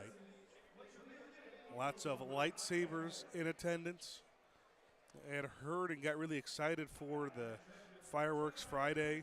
We're going to have fireworks and then all the lightsabers light up, but question about the fireworks, uncertainty with the weather we've had today. It's impacted the game a bit, but Villalobos has really done a nice job of working through it, and now the rain, I think, has disappeared for the most part as for now. Villalobos back out to the bump for the sixth, middle third for Mississippi, Diaz, Holt, and Booker. He's got no one count on his cleanup hitter, Victor Diaz. Break the ball missed upstairs. Diaz is the younger brother of Houston Astros catcher, Yanner Diaz. Pop one up down the first base line. Zeisler at foul territory. Gets it. Nice grab. For out number one. Yeah, Yanner Diaz, he played in the World Baseball Classic as well. Yeah. Pretty cool little anecdote there. Brings up the 5-hole guy, Travis Holt, who first couple of seasons in the franchise's existence has been a big part of it. Yeah. He takes the first pitch, hits it to shallow left. Rushford is sprinting up. It keeps coming in, and that hangs up for a while. But Rushford runs underneath it for out number two. Couple of balls in the air. Yeah, good call there, too, from Rushford. I think the only thing would have been, him finding his feet, slippery turf with that rain. Yeah. Did a good job. Looked to do it with ease. Well, Holt, who just flied out, we talked about him being a big piece of the Mississippi first couple of years. He is the home run king for Mississippi organization after leading them in home runs last year and having 4 of them the first half this year. Kyle Booker led the team in both games played at batting average a season ago. Grounder to the right side, charging up Blomquist, throw to first, and another really quick inning for Yannick Villalobos. Less than 6 pitches at a 1-2-3. Keeps that deficit at just 1 going to the bottom of the 6th on the Frontier League Network, powered by HTN.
Tyler Campbell back out for his 6th inning of work, starting to see some decent length for both starters.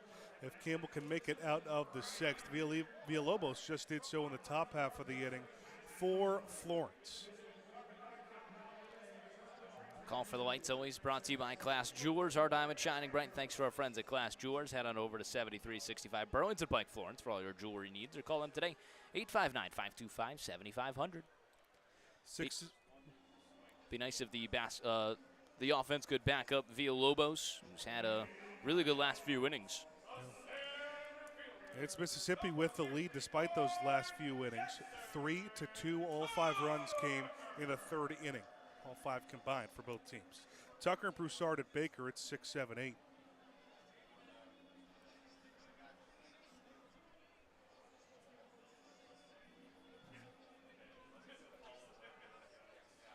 Tucker stands in for a lefty on righty matchup. Nice. First pitch, singled to the left. One bounce up in front of Booker, and Tucker with a hard turnaround first. He slips a little bit, able to stay on his feet and get back to first base. A 2-hit game for Jackson Tucker, right where he left off. Nothing special. 46 mile per hour on his first hit, 71 there down the line. Both counts the same in the scorebook. Combined about 120 on his 2 exit velocities. Now Garrett Broussard is today's double stack batter of the game. Looking for his first base hit. Double play and a ground out. 0 for 2. Fastball at the chest elbow. 3161 in attendance here for Star Wars night. 3,161. It's been an active past few days here at Thomas More Stadium. Rain can't ruin our plans too much. This one skied out to center. Skinner backing up at the track, and he's got it at the warning track. And Tucker slowly retreats back to first base. Yeah, good piece there from Garrett Broussard, 97 off the bat. Went 380 on the distance, just the deepest part of the ballpark. 7 hits for Florence offense now on Campbell. Just 1 earned run for him, though. One of those runs is unearned back in the 3rd. And now Dylan Baker with 1 on, 1 out.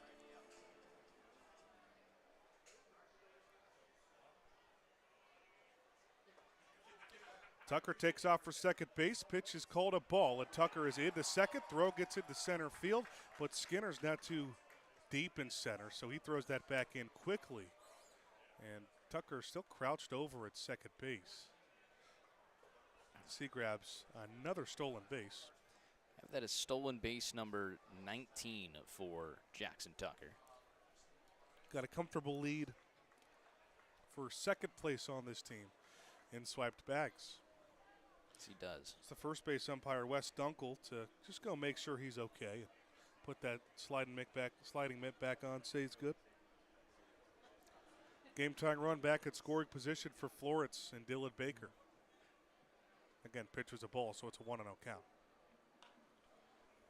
Hard grounder foul down the third baseline. 5 1/3 so far for Campbell. He has given up 7 base hits, but just the 2 runs, 1 earned. Only walked 1 batter. Struck out 3. A lot of those strikeouts coming in the first few innings.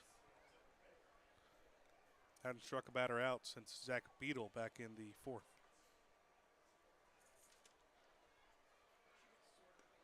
1-1 off speed. Drops in top of the zone for a strike. Baker left it alone. It's down to the count 1-2. 74 miles an hour on that curveball.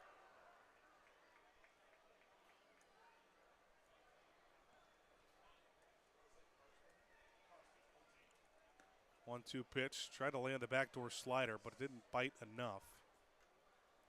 Baker will get that even 2-2 count. 9 homers for him on the season. 42 RBIs. Both those numbers good for 3rd on the team. He cranks one hard foul right on top of the clubhouse and offices down the third base line. Stay alive with this 2-2 count.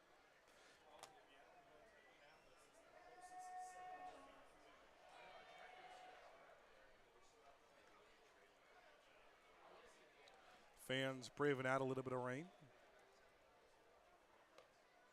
Count's now full on the Florida shortstop.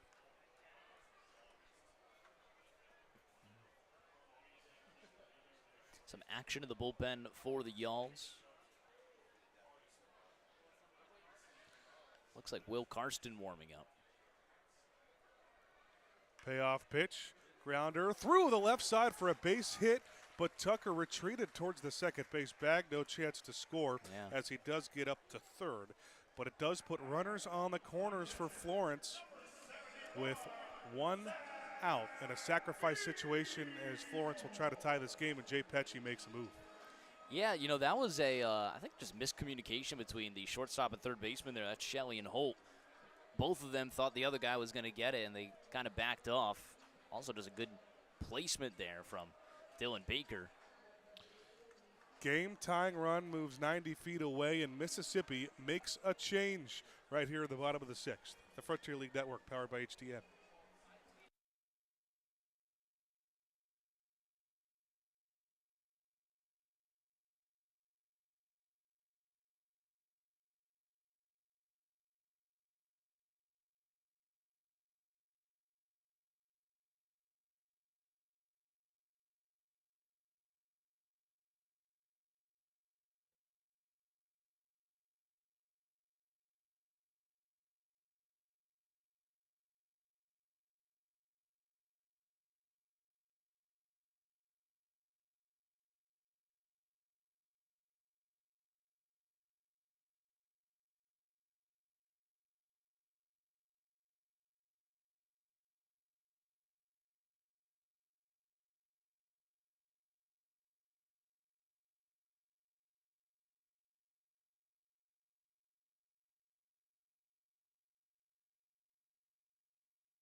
Hooves Hangout pitching change, the first of the game for Mississippi. Looking for the perfect spot to relax and open your favorite Pokemon or baseball trading cards?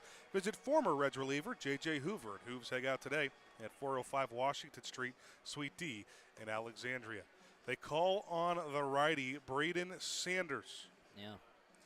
5.7 ERA on the season and a whip of 1.79. Just 15 2/3 innings pitched, and here it's runners at the corners and just one out, and that is the game-tying run that's 90 feet away, and a 3-2 Mississippi lead, bottom of the sixth. I faced Florence on back-to-back days, July 3rd and 4th. On July 3rd, it was an inning and a third of shutout baseball with 2 Ks. July 4th, not the same story. An inning, 3 hits, 3 runs, 2 of them earned, and 2 Ks. First pitch he throws is a fastball way up and in.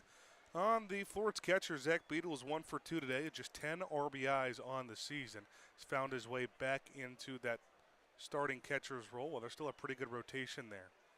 Never went to the IL, but was dealing with a little bit of some injuries back in the middle of June. It's pretty impressive. We've seen like 2 different catchers face injuries, plus also losing a catcher for Sergio Gutierrez in a trade. No one's gone to the IL. They've all been filled in pretty nicely. Nobody has caught a game this year besides Sergio Gutierrez, Zach Beadle, and Kyle Harbison. And Zayd Richardson for once. Oh, yes. Game. Yeah. One home game for Zayd. 2-0 pitch, 89 miles an hour, flamethrower down to the zone, but punched foul by Beadle. Yeah, I don't know if that's where you want that one there. 2-0 beneath the zone on the fastball. Hey, Jesse Cook tuning in. Rory Tettemer Fan Club here. And Sergeant Bilko said, let's go. Jesse over in Long Beach, California.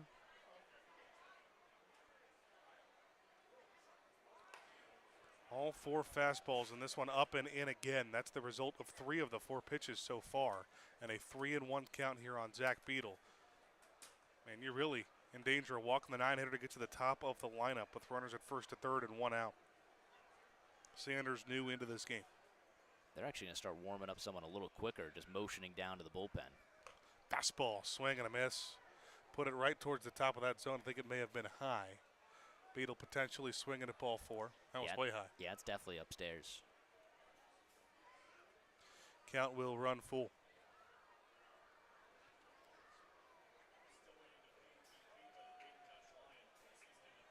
Righty on righty matchup. Sanders out of the stretch, kicks and fires. Nice. Payoff pitch is high. Beadle left it alone. The bases are now full for Florence with just 1 out and the top of the lineup. So not only you get the game-tying run at third, but the go-ahead run stands at scoring position.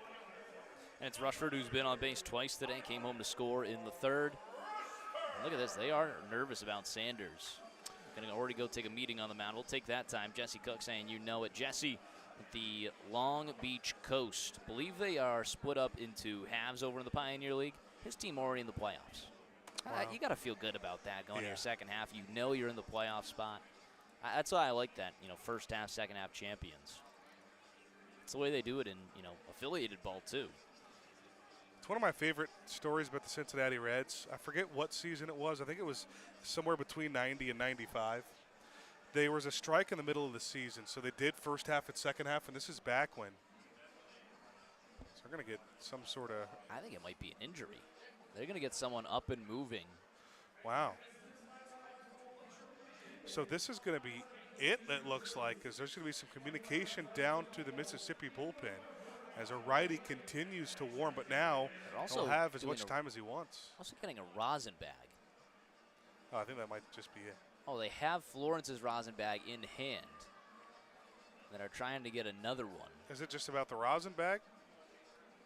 I don't know, but this delay of game is illegal and should definitely work for an immediate ball to Milo Rushford. Yeah, I mean, Sanders is going to stay in this game. You can't delay a game just because you don't like the right rosin bag. That seems like a reason you would delay a game after your love for the rosin bag. Any rosin is rosin. Jesse said, we've already clinched home field advantage in the first round of the playoffs. Players have all confirmed the level of comfort adds for them. It's true. How about? It's fun stuff. So Rushford steps in with the bases loaded and 1 out. Florence trailing by 1. Takes the first pitch upstairs. Sanders has thrown all 6 pitches fastballs. Actually, it's all 7 pitches fastballs, and 5 of them have been high. Actually, 6 of them have been high. Remember, Beetle swung at that one. That was way upstairs.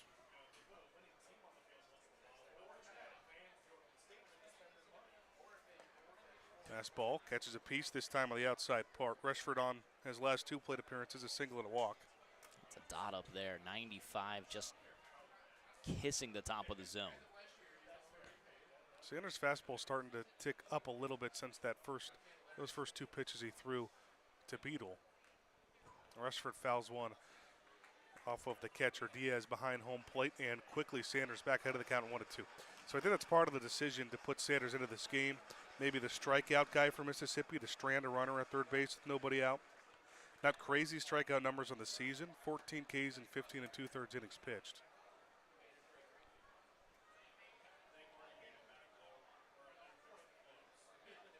One, 2 is low for ball 2. They appeal down to the third base umpire standing now in the middle of the infield, Dylan Self.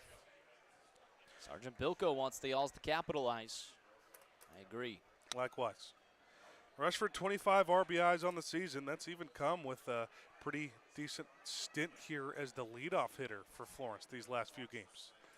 Swing and a miss on a pitch buried in the dirt. Rushford swung at what would have been ball 3. And again, the runner stays at third base with less than 2 outs. Now, there are 2 outs, and Sanders is an out away from getting out of the inning, and it's Brett Blomquist who leads Florence in grand slams this year. With 2 outs and the bases loaded, Florence still trails by 1. Infield single back of the 5th, working on a 1-for-3 day. Takes the first pitch in. Florence has left a good amount on base so far in this game. Give them 5. All 5 of those have come in the last 4 innings, too.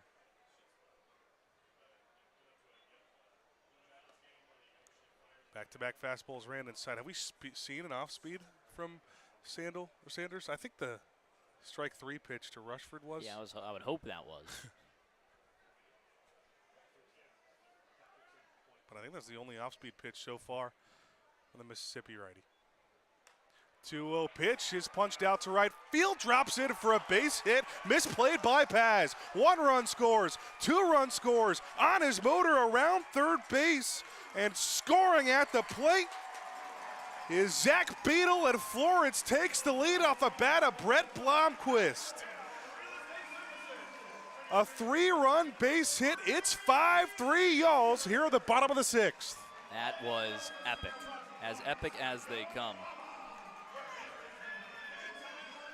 It was starting to look bleak in the inning after a bases-loaded 1-out strikeout, and Brett Blomquist comes through when they need him most. He reminds Florence fans why he started the game here back on Wednesday during the All-Star break and the All-Star game. Zeisler will try to clean it up a little bit as Blomquist goes over to second. Official ruling, is there an error out there on right? Didn't exactly see. I think it was a misplay on the hop. Zeisler punches the first pitch foul. Yeah, I mean, that is, just a misplay, not really an error. Hit all the way through for sure. Yeah, of course. I don't think it hit off his glove. I mean, it's the same play for Schoenfeld going by. Schoenfeld's inside the Parker.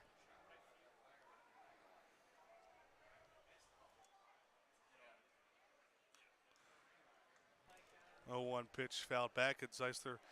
Is it an 0-2 hole? So a 3-run double there. RBIs 35, 36, and 37 on the season for Blomquist. Just no signs of slowing down. Was not an everyday starter for Florence to start the year. 0-2 off speed, down to the zone.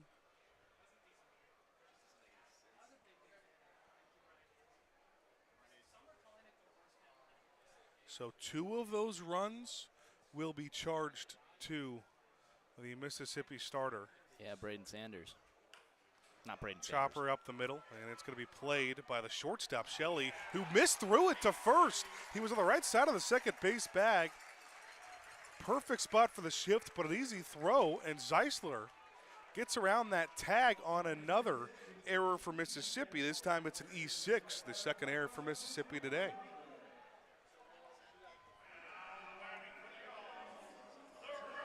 That is just not a very good throw to first base. No, just high. I mean, great throw. I mean, good throw beats him. Without a doubt. Just high. On the corners again for Florence in this inning. Already 3 across. They now lead 5-3 over Mississippi. And Brendan Bobo. How about this 10 hits for Florence already today? They're more than doubling Mississippi in base hits and just now took the lead. That's going to end Tyler Campbell's night with an official line of 5 1/3, 8 hits, 3 runs, all of them earned, a walk, and, or sorry, only I have 4 runs, three and of them 3 earned. 4 runs, 3 earned. Yeah. A walk and 3 Ks. 1-0 fastball, way outside, but Bobo punches it foul. And now any run after that error will be unearned in this inning. Right. Didn't affect anything that happened on that double from Blomquist. But also changed the tide for Villalobos, who I think has his night done with the fact that Carson is still out there. Very good start for Villalobos to Yeah. get the second half of the season started. Swing and a miss on a 1-1 upstairs. Bobo's chasing a lot. It's been, if there's one problem in the first half of the season, that's kind of been the root of it. Of course, the numbers are the numbers. He's hit 283, 11 homers at 46 RBIs first half of the season. 1-2. Stays alive again. I think one of these amateur baseball teams really taking a liking to Bobo. Every fan that walks through Thomas More Stadium does. It's got to be the inviting of a great last name. Bobo. Yeah.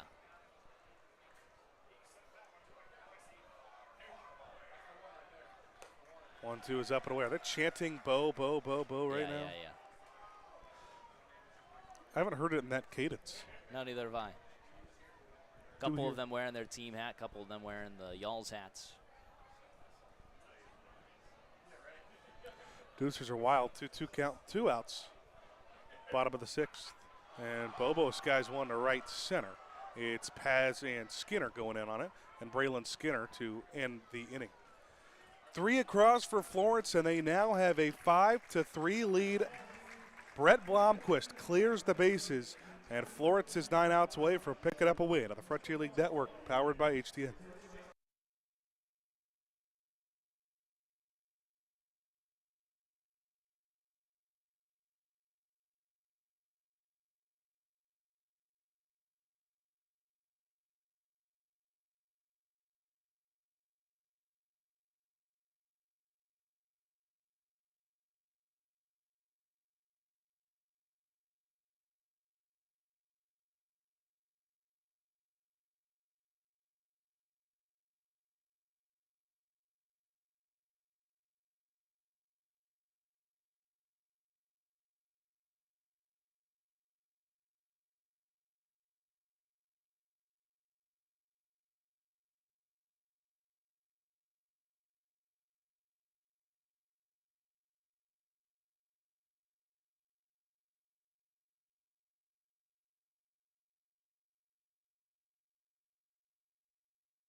What do you say, everybody? Hello and welcome back to Thomas More Stadium, top of the 7th inning.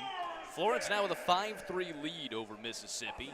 It's a Lee's Famous Recipe Chicken pitching change with a new wing coming into the game. You can pick up the best swings in the tri-state area. Lee's Famous Recipe Chicken, always fresh, never frozen. Will Karsten is in for Yanniker Villalobos. Villalobos' final line, 6 innings pitched, 4 hits, 3 runs, a walk, and 4 Ks. He would leave in line with the lead now, and he would earn that win if Florence is able to hang on. Will Karsten, couple appearances since being activated off of the IL or inactive list for Florence. He's picked up a good amount of Ks. First pitch in there for a strike, top of the zone at 90 miles per hour. Karsten, 2 appearances, 3 innings pitched, a hit, 1 run, 1 walk, and 4 Ks. It was a solo homer against Joliet on July 12th. 0-1. Same spot in there for a strike, this time at 86 on a little bit of an off speed from the hard thrower out of San Antonio, Texas. Karsten's second time here at Thomas More Stadium this year, and good afternoon, good evening, and good night. Dots him up inside of a swing and a miss, strike count, 1 away. That's also Beer Batter of the Game, brought to you by Party Source, the one-stop destination for all things celebration. Always the best batter to strike out. Boy, him and Lotus, I'll lump them together. A welcome return to the Florence Y'all's active roster. Bullpen starting to fill out a little bit for Florence. You know, maybe even Isaac Milburn can be a piece now that he's out of the starting rotation. Yeah, no, I honestly expect to see him in the 8th spot. You know, in the 8th inning, to give it over to Aiden McAvoy. Setup man, you know, of sorts. You see him here in the 7th today.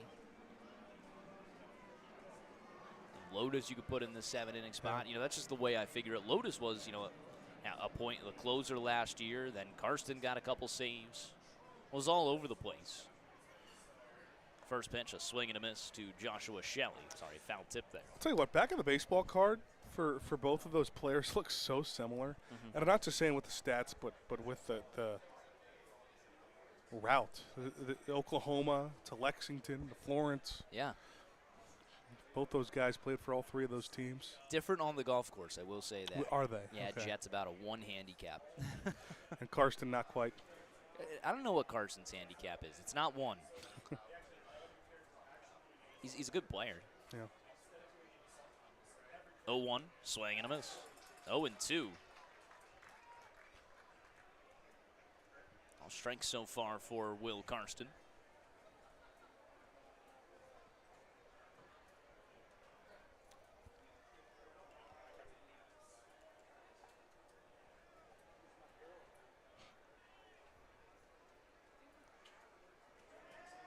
Oh, and 2 the count with 1 away. Florence with a 5-3 lead in the top of the 7th. 10 hits for the Y'alls, 4 for Mississippi. They had their last hit in that 3-run third. 0-2 fouls it away. That will break up the immaculate inning. Still all strikes from Karsten. Joshua Shelley, the batter, he's 0 for 2. Grounded into a double play his last time up.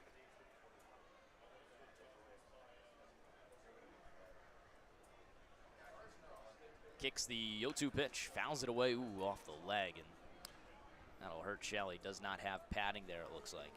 Yeah, it's a pretty hard hit one off of his ankle, too. Count stays 0-2. Sergeant Bilko tuning in. Blomquist with a big bat again. Sergeant, wanted to ask you if you were able to tune into the All-Star game at all, or if you were just taking a break from baseball entirely. I know you're on here a lot. 0-2 sent it out to right field. That's going to drop it for a base hit. 1 hops in front of Bobo. 1 out single. Good battle there from Shelley. The entire time he was down in that at-bat, 0-2. Ends up working a line drive single. Brings up Nathan Rose, who struck out his both times up. We are going to bring it up to the booth with Kurt Kramer and join us for our Rip That Pack segment. Kurt, last time you were in front of a nation. This time back in front of the Florence faithful. How are you feeling on this fine Saturday? Rory Ben, it's good to be back in the booth today, and it is electric here at Thomas More, literally. A little bit of lightning. Yes, sir. But we're still going, you know. Still going, certainly. You kicked me off the broadcast during the All-Star game, so it's the first time I've been on with you since last week. Got the picture-in-picture going. Nice job from our guy at HTN, Ari. Really good producer there for Home Team Network. Swing and a miss. 0-2 the count. Back to another 0-2 count. So I brought us up 3 packs. Yes. We have agreed that if we get anything crazy in the Split, third pack, no doubt. we're splitting. And you know what? I've been meaning to say this. That's got to be like a universal rule for us. Anything like absurdly crazy doesn't have to say it before we go to the box. Just nuts. Swing and a miss. Back pick over at first, nothing going. 2 Ks for Karsten. The strikeout numbers for him in his brief appearances have been great. We head to the top of the order. Braylon Skinner with the runner on first and 2 out. So we're going to do high card here, and whoever gets the higher card will open up that third pack. Correct. Okay, so I'll start us off. Our last Tettemer trivia on the All-Star broadcast, I mean, lightning quick. Slinging him is there to Skinner, the lefty. And our boy TC pulling the out of 49 on us. Yeah, no, that was during the broadcast. That was also unfortunate for me because that was my guy. And it was out of my box as well. 0-1, whoa! Bat goes flying out of the hand of Skinner. 0-2. Then we'll start off with Ian Happ from the Cubs. Marcus Simeon. Oh, Nasim Nunez was able to broadcast him. Ryan Feltner. Edwin Diaz with the Dodgers. Tanner Houck, I don't think he's pitching this season. Manny Machado, Robbie Ray, Joe Pagero on the rookie. Brian Rocchio, Ranger. Then we do get a silver speckle of Kyle Isbell. Pretty cool card there. Kyle Isbell. And then we got a Christian Moore rookie card, another guy that I used to play with. Ground ball over towards the shortstop. Dylan Baker sliding grab, toss on a second. Off the glove of Blomquist, backed up from Zeisler. That'll be an error at least. No one advances. You're obviously not allowed to assume a double play. Didn't need one there, but just a wild throw over to second. So an E6. Second error of the day. Yeah, there was a weird play. There was a really good jump over at first base, so I think it gave an extra leg up, and Baker realized that the runner was a little bit closer to second than he thought when he threw that. My final card will be Ellie De La Cruz, 67 stolen bases that led Major League Baseball, what it says 2024. Pretty cool card here. I'm actually going to give that to the resident Reds fans to my right. Whether you or Ben want that one. And that's old Ben. There you go. How kind of you guys. I'm starting with the DC dudes on Justin Steele, Florence, Lance McCullers, Hayden Harris rookie, Nolan Hoffman rookie. That one's fouled away 0-1. Wilyer Abreu pulled him, good pull on him earlier this year. Paul Grubus. I think you might get it because I think I hit a Dale Murphy. Is that the purple? Oh yeah, that's the that is the top 75 special insert. Yes, that's the insert there for mega boxes. Pretty cool. Now we want to go high number on these to see who gets this pack. I'll go through 677. I'm at 689.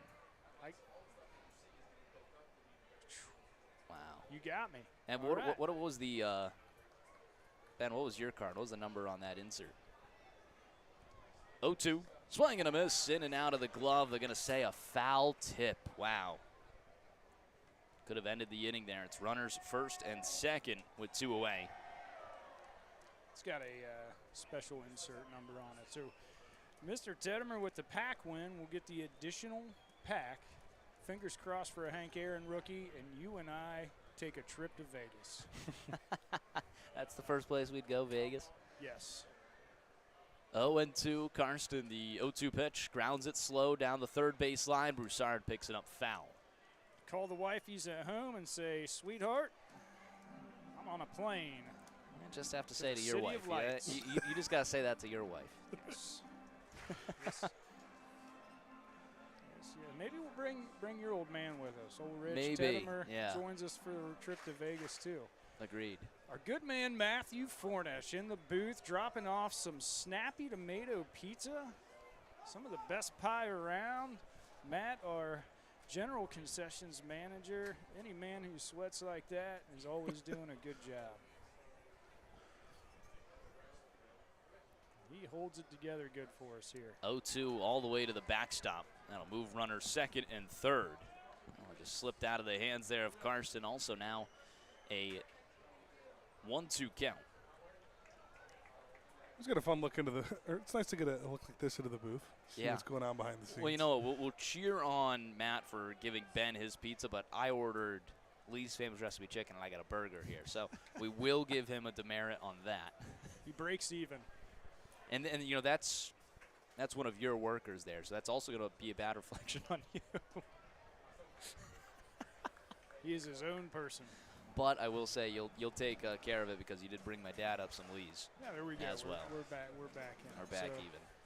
All right, what's our winning pack for us here? Well, 1-2 count, 2 away. We'll open that up in the bottom of the enough. 7th after stretch time. Well, there's at least one listener who is just excited for that next pack at home. From the stretch, the 1-2 pitch, hard hit into left field for a base hit. They're going to wave around Skinner. Throw coming to the plate from Rushford. Not in time. This ball game's tied. That will be all unearned after the error there from Dylan Baker. But it's a 5-5 ball game here in the top of the 7th. I mean, just a really good piece of hitting too, and that, you know, it's just a when it rains it pours type of inning. Really good start to it. 5 straight strikes to start the inning, and a couple of mistakes on a couple of wild pitches in the air. I mean, it's brings up Carol Paz. Frustrating as it gets if you're the pitcher.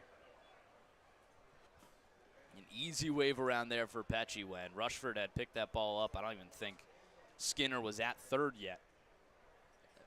That's the scouting report, I think, that goes on for the Y'alls. No one is afraid of the arms in the outfield against Florence. We've only seen a handful of outfield assists. Runner takes off at first. Throw down to second. Not in time. Stolen base there for A.J. Fritz. Moves himself into scoring position. That's now the go-ahead run in scoring position.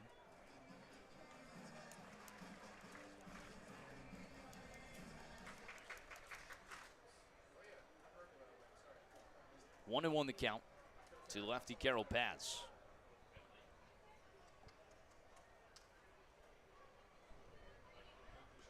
That one misses downstairs at 84. Tell Carson's starting to let it get to his head a little bit, just not hitting his spots. Feeling like he should be out of the inning.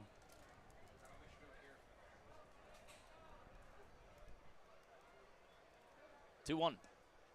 In there for a strike, 2-2.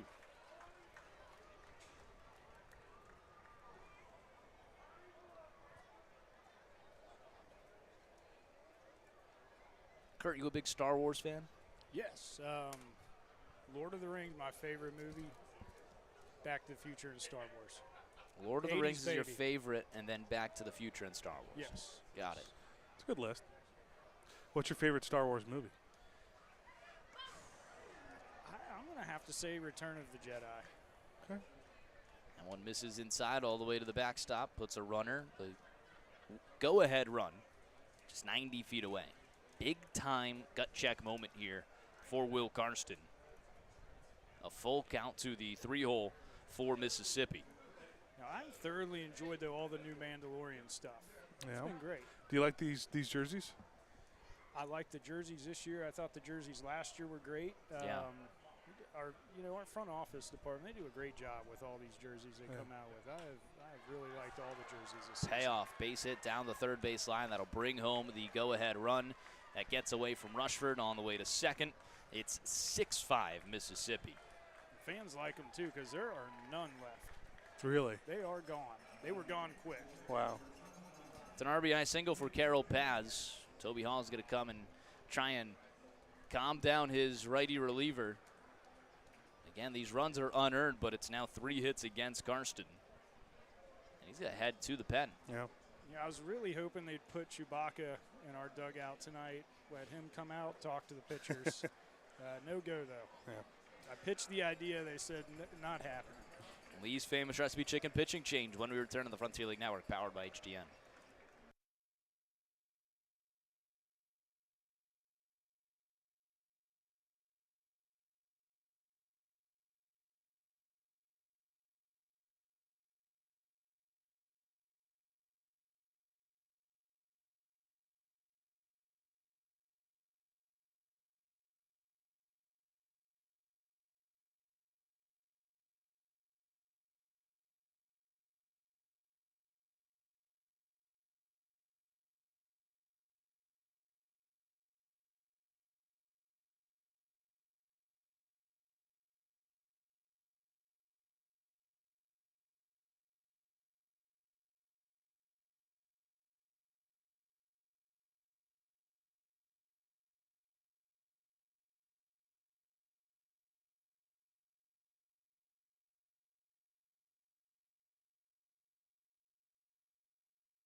Lee's Famous Recipe Chicken pitching change. The new wing coming into the game. You can pick up the best wings in the tri-state area. Lee's Famous Recipe Chicken, always fresh, never frozen. Florence trailing 6-5. Jake Lynch is the new wing trying to get out of this. Will Karsten gets hit around a little bit, surrenders 3 hits across 2/3 of an inning. It'll be 3 runs, all unearned, no walks and 2 Ks. He's still on tap for the runner on second. First pitch from the lefty is in there for a strike. You got to assume just a batter too late here from Toby Hall, the manager for Florence. Lefty-lefty battle makes sense to bring him in against Paz instead of the righty and Diaz. Yeah, but again, even on the pitcher's mound. 0-1 grounds it over towards Baker, looking for redemption. Backhand play, throw across the diamond, scooped up from Zeisler to end the inning. 3 runs come across, all unearned against Karsten, but gives Mississippi a 6-5 lead when we return to the Frontier League Network, powered by HDN.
Bottom half of the 7th, it's stretch time at Thomas More Stadium, always brought to you by the Stretch Lab. Their team of highly trained flexologists will give you a deeper stretch than you can ever achieve on your own. Visit stretchlab.com to find a location near you today. Dallas Woolfolk, also a Hooves Hangout pitching change. Go visit J.J. Hoover at Hooves Hangout today, 405 Washington Street, Suite D in Alexandria.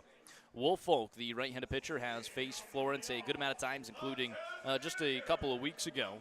Woolfolk, the former Schaumburg Boomer, now with the Mississippi Mud Monsters, faced Florence on July 4th, inning in a third, shut down baseball. No hits, no runs, a strikeout, and a walk for Woolfolk. This season, he's 0-0 with a 5.88 ERA. Rory Tettemer joined alongside by Cowboy Kurt Kramer. We are going to finish up our Rip That Pack segment. Kurt, this is just for all the marbles here, the final pack of the Mega Box. I hope you hit something, because this box has just not been that great. No, it has not. Framber Valdez, we get Hunter Green. Another red for you guys.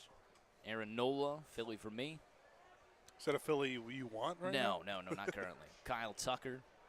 Oh, the Yonder Diaz with his his brother currently catching behind the plate. Pretty cool.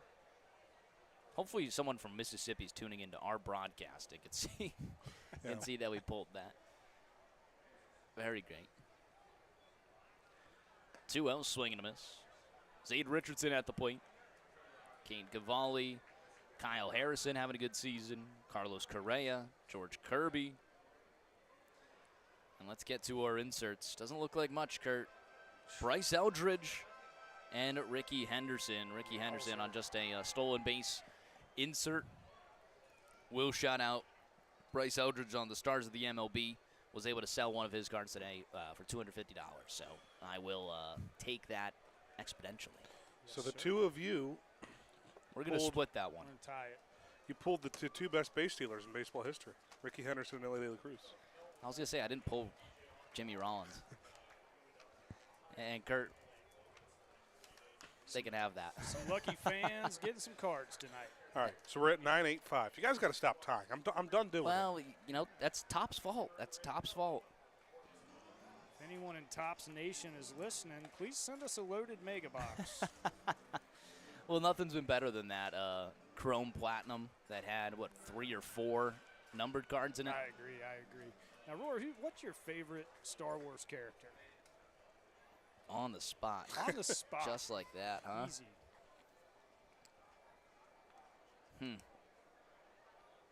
Payoff to Richardson. Fastball misses outside. A leadoff runner aboard for Florence. What about you, Benny? What's your favorite? I'll let you answer first. I'll probably say, just because I've been watching it a lot, Mandalorian I've really enjoyed. I would probably say Mando. You have to let me think of someone else. Obi-Wan Kenobi is probably my favorite character in any form of media. Obi-Wan Kenobi. I have a weird one. Mine is left field. I have always loved the Imperial Guards. The guy in the red capes.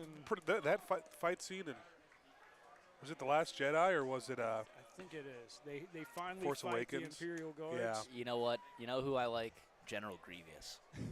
I'm a big General It's a fan. trap. Yeah. It's a good one. Yeah. Big fan of his. I always liked the 4 lightsabers, blue and green. Didn't make any sense for them to be blue and green. I guess he was just collecting lightsabers. You said General Grievous, and at first I thought it was the guy that's got the big fish head. Oh, no. That's General Akbar. Yes. Grievous is the Tyler Shaneyfelt will be the pinch runner in at first. So Zayd Richardson's night is done. Florence going to go for speed with the tying run on first right now. Jackson Tucker at the plate, a 2-hit ball game. Couple of singles, hasn't had anything hard hit, but he's been on base and has scored a run for Florence. That's all they need. They show bunt, back pick over to first. Nothing going. Showed bunt, pulled back, and missed way upstairs. 1-0 the count. Also not a hard change because it's your DH. Just keep him in that DH position. 1-1 the count, actually. That one close to getting away from the first baseman. Yeah, that would have been great. 1-1, shows bunt, pulls back. It's missing outside again. At 93 there from Woolfolk.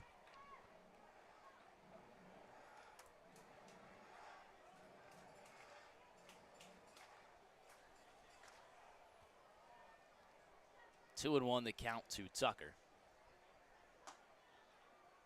Pulls back and misses outside. Kurt, you're going to take off mid-inning here?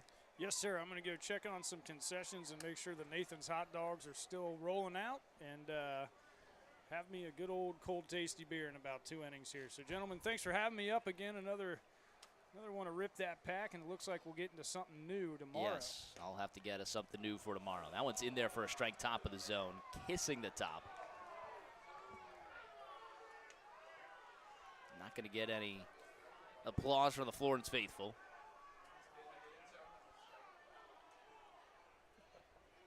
Runner on first, now a full count to Tucker. Woolfolk to stretch, the payoff. Pops it foul. Behind home plate. Landed on the tarp in front of us. Starting to see those lightsabers light up a little bit here. Very cool. Called time at the plate there from Tucker.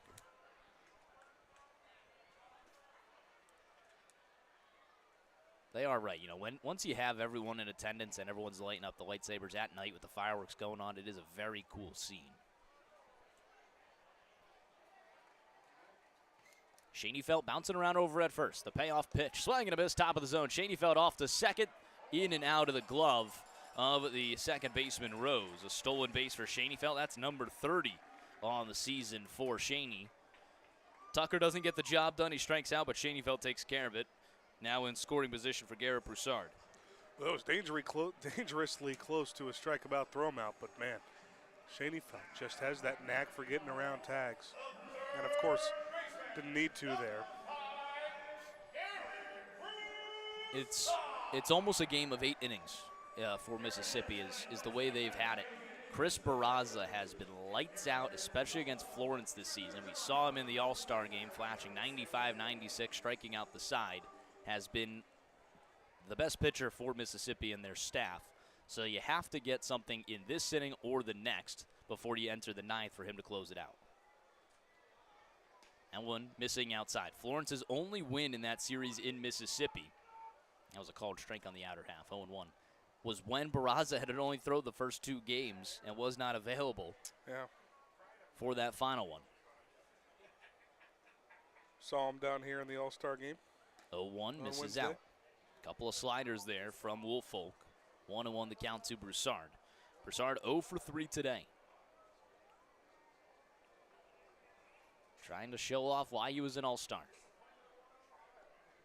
Single would score Schoenfeld. 1-1. Check swing. Does not go around. All sliders breaking away from Broussard. He's been someone who's just been so good with runners at scoring position this year.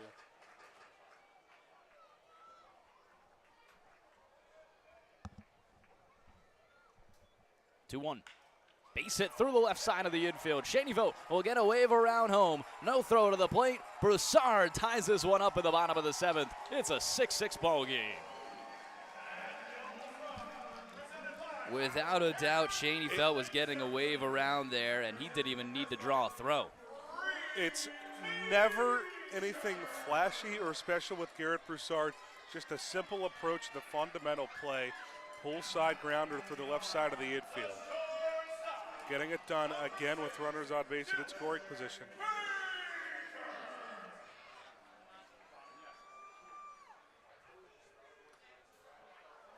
Brings up Dylan Baker. 0-1 the count to him. That was maybe one of the furthest bunts I've ever seen in my life. That bunt ended up in the last row of the stands. Tie game, 6-6 here at the bottom of the 7th. 0-1 fouls it back. 0-2.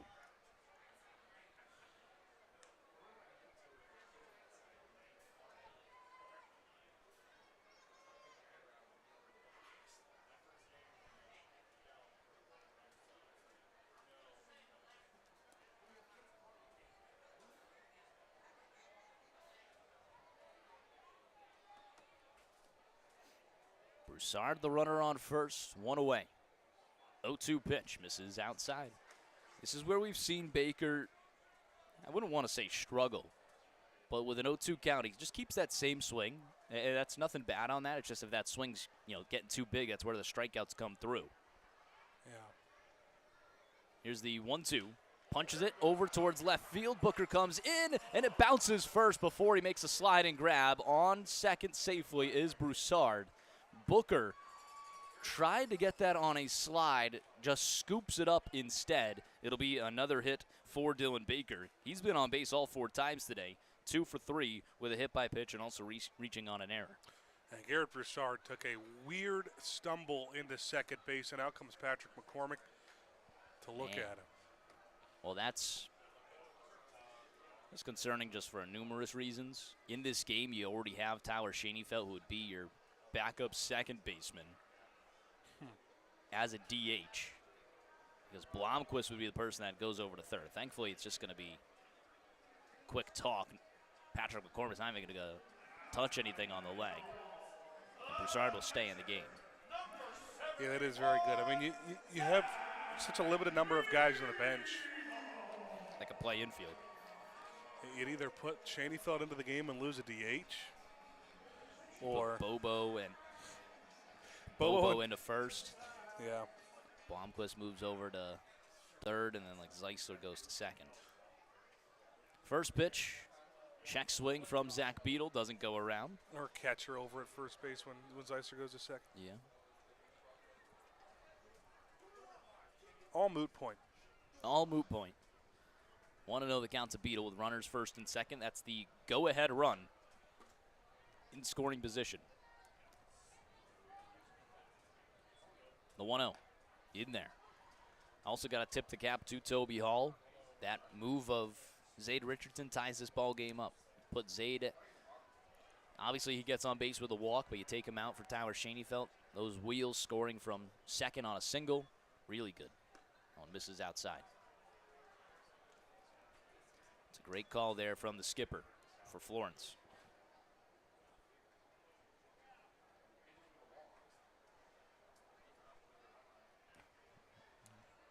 Just ways that you have guys who have hit well. Ooh, ground ball up the middle, off of the glove of Woolfolk. He trickles away. That'll be a base hit for Zach Beadle. I've seen that happen before. 98 off the bat. Just instincts there from the pitcher. Goes into no man's land. No one's able to get to it. Everybody's safe with the bases loaded. Yeah, those sorts of plays, you're always going to look at it and think maybe a little bit of luck there that he touched that ball. But it was 98 miles an hour off the bat. Beadle made things happen with that hit.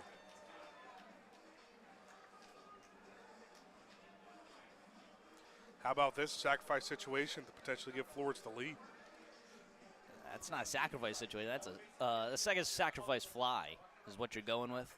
I was going to say, I was just thinking bunt immediately. I was like, that's a suicide squeeze. Yeah, no. Sacrifice situation, I think you're third, right. less than 2 outs. You're right, no doubt. Bases loaded. Just trying to stay away from a ground ball that would turn a double play. However, if you have Rushford's wheels out of the lefty box, might be able to break it up. Essentially for Rushford, it's just ball in play and burn down the line. Yeah. 2-0. I'd also wait for a strike. We've seen some wild pitches here from Woolfolk. 2-0. Misses inside. That goes all the way to the backstop. Broussard racing in. No throw to the plate. Florence takes a 7-6 lead.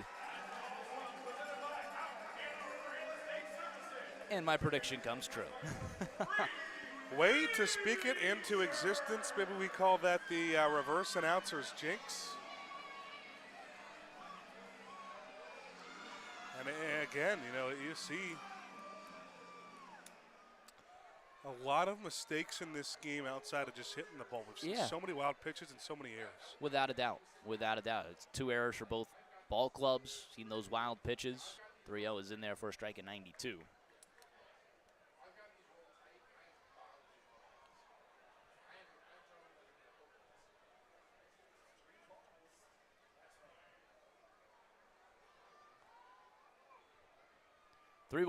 This is inside, a 5-pitch walk to Rushford, and Diaz just does his best job to keep that in front.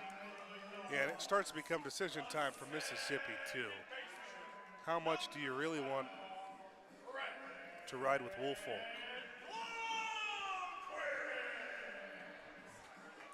Brett Blomquist once again with the bases loaded. A 3-run double his last time up. He's picked up 2 hits today. A 2-for-4 line with 3 RBIs. Florence with a 7-6 lead. They'd love insurance. First pitch way outside. There's been someone warming up for Mississippi, but no movement to try and get him into the game yet. 13 hits for the Y'alls, 7 for the Mud Monsters. 1-0. Missing upstairs.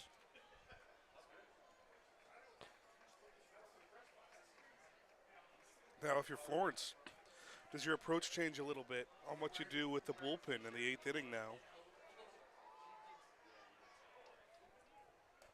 That one misses upstairs. Going into the spot of the 7th, down by 1, now up by 1. Could be more by the time the inning's over.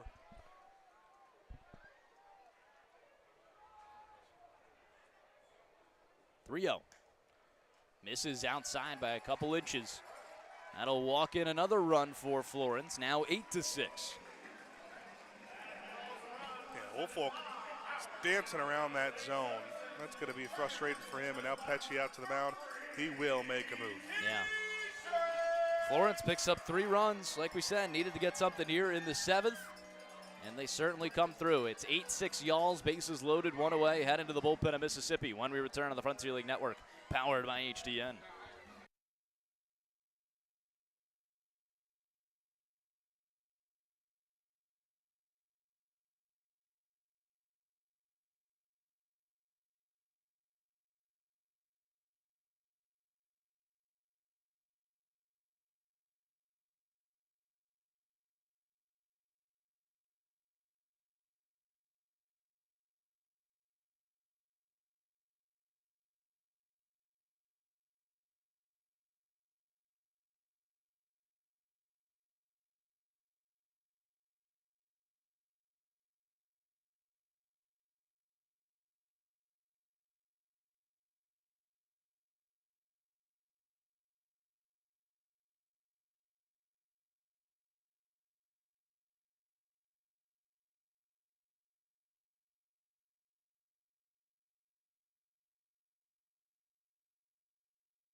Bottom of the 7th back here at Thomas More Stadium. Florence now with an 8-6 lead. They've scored 3 in the bottom half here and have started to look for more. Bases loaded and 1 away. Hank Zeisler, the captain of the Yalls, who's gotten on base today but is still looking for his first hit.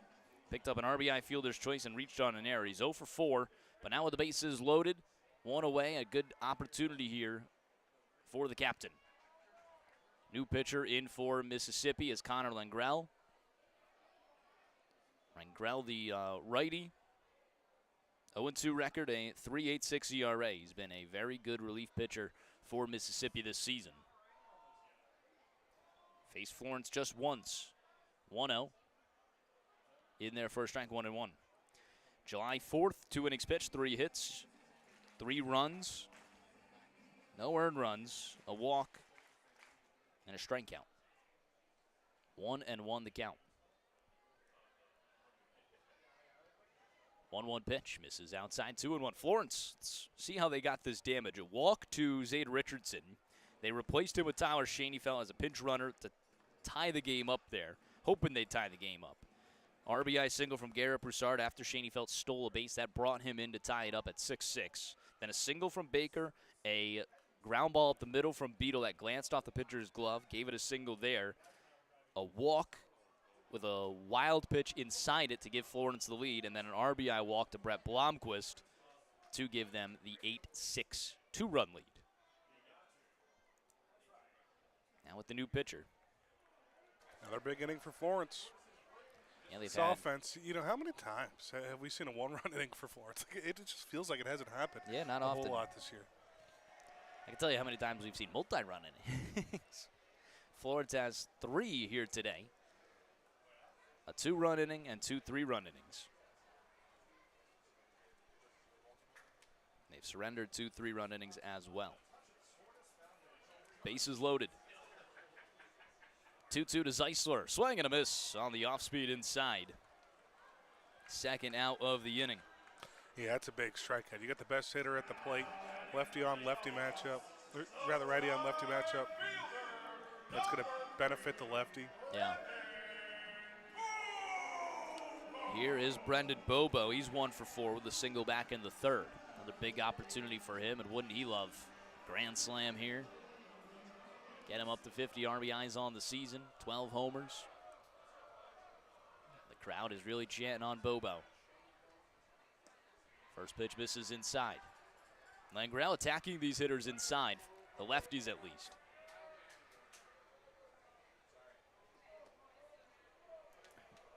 I don't know how much you want to pitch Bobo inside. He can make you pay in an instant.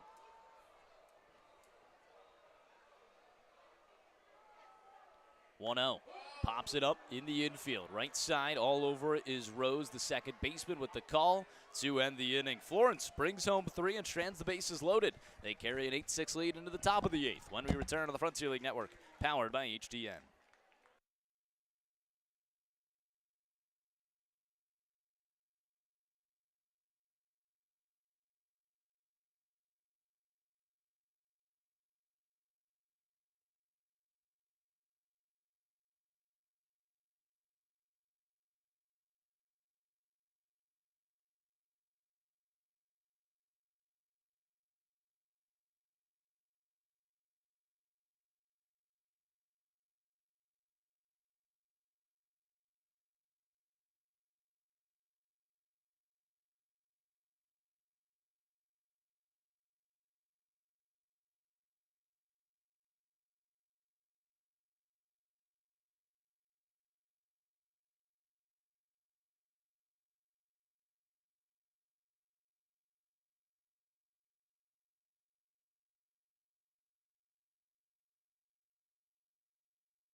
Top of the 8th, it's an 8-6 lead for Florence. Jake Lynch going to stay out there, facing Travis Holt.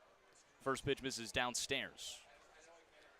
It was a 3-run inning for Mississippi there last time up. All 3 unearned against Karsten. He picked up 2 Ks. It was an error by Dylan Baker that allowed the inning to continue, and then a 2-run single and an RBI single to follow. Lynch was able to get out of it on the only batter he faced. Now has a 2-0 count to Travis Holt.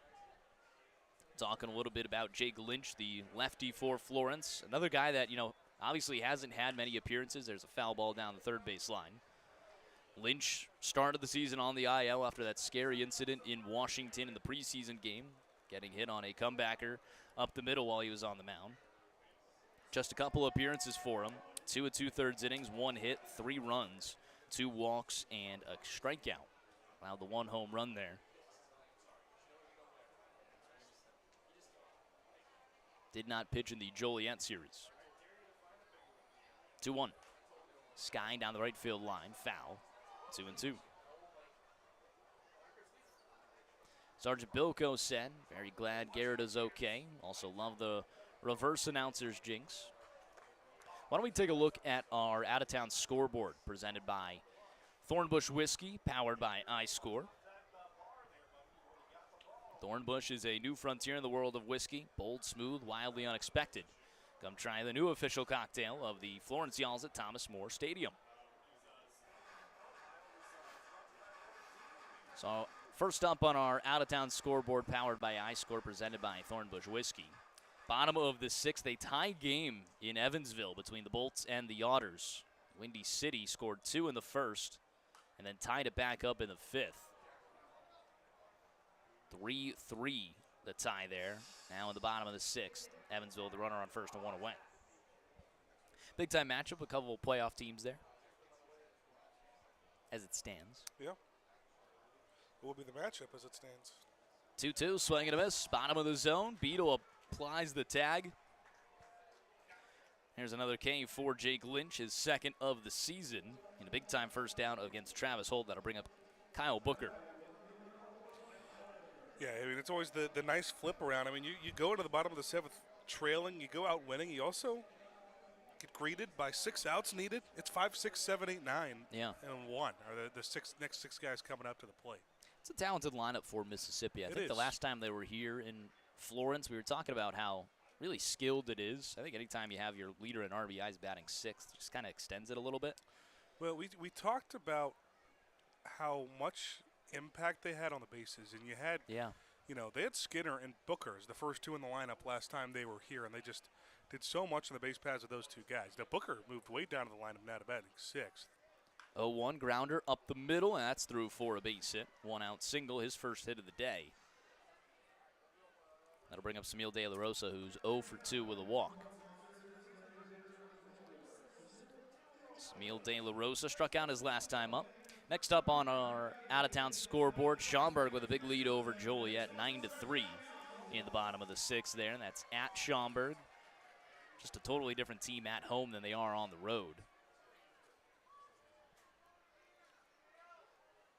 First pitch, check swing, goes all the way around. New Jersey at Trois-Rivières des Aigles. Bottom of the 8th, an 8-2 lead for the Jackals. Just scored 4 in the top of the 8th. Tri-City at Quebec. In a doubleheader, it looks like. 0-1, swing and a miss. 0-2. 4-3 in the top of the 6th, and just a 7-inning ball game. Assuming that's game 2. A couple of guys from the All-Star game. Cooper Morgan taking on Dylan Broderick. Nice. 4-3 Tri-City lead. Looks like they're threatening as well with runners first and third. 0-2, misses outside.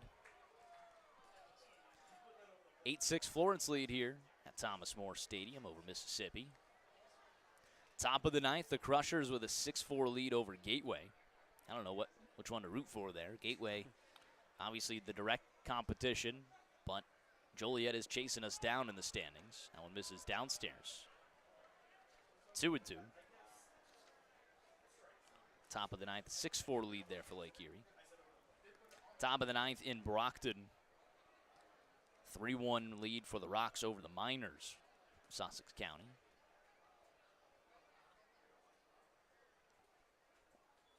Runner takes off the 2-2, fouls it away. Down east at Ottawa, top of the ninth, 8-5 Ottawa lead over the Bird Dogs. Then already final in New York, Washington Wild Things with a 3-1 win over the Boulders. 40 wins for them now. Are they the first to 40? What's Quebec's record? I think they'd be the first to 40, yeah. 2-2 fouls it away. Quebec at 38. I don't know if this is updated, but it has Mississippi at 30. I mean, it has, yeah, Washington at 39. And they were at 38 and 19. Oh, yeah, they were 38 and 19. That was right.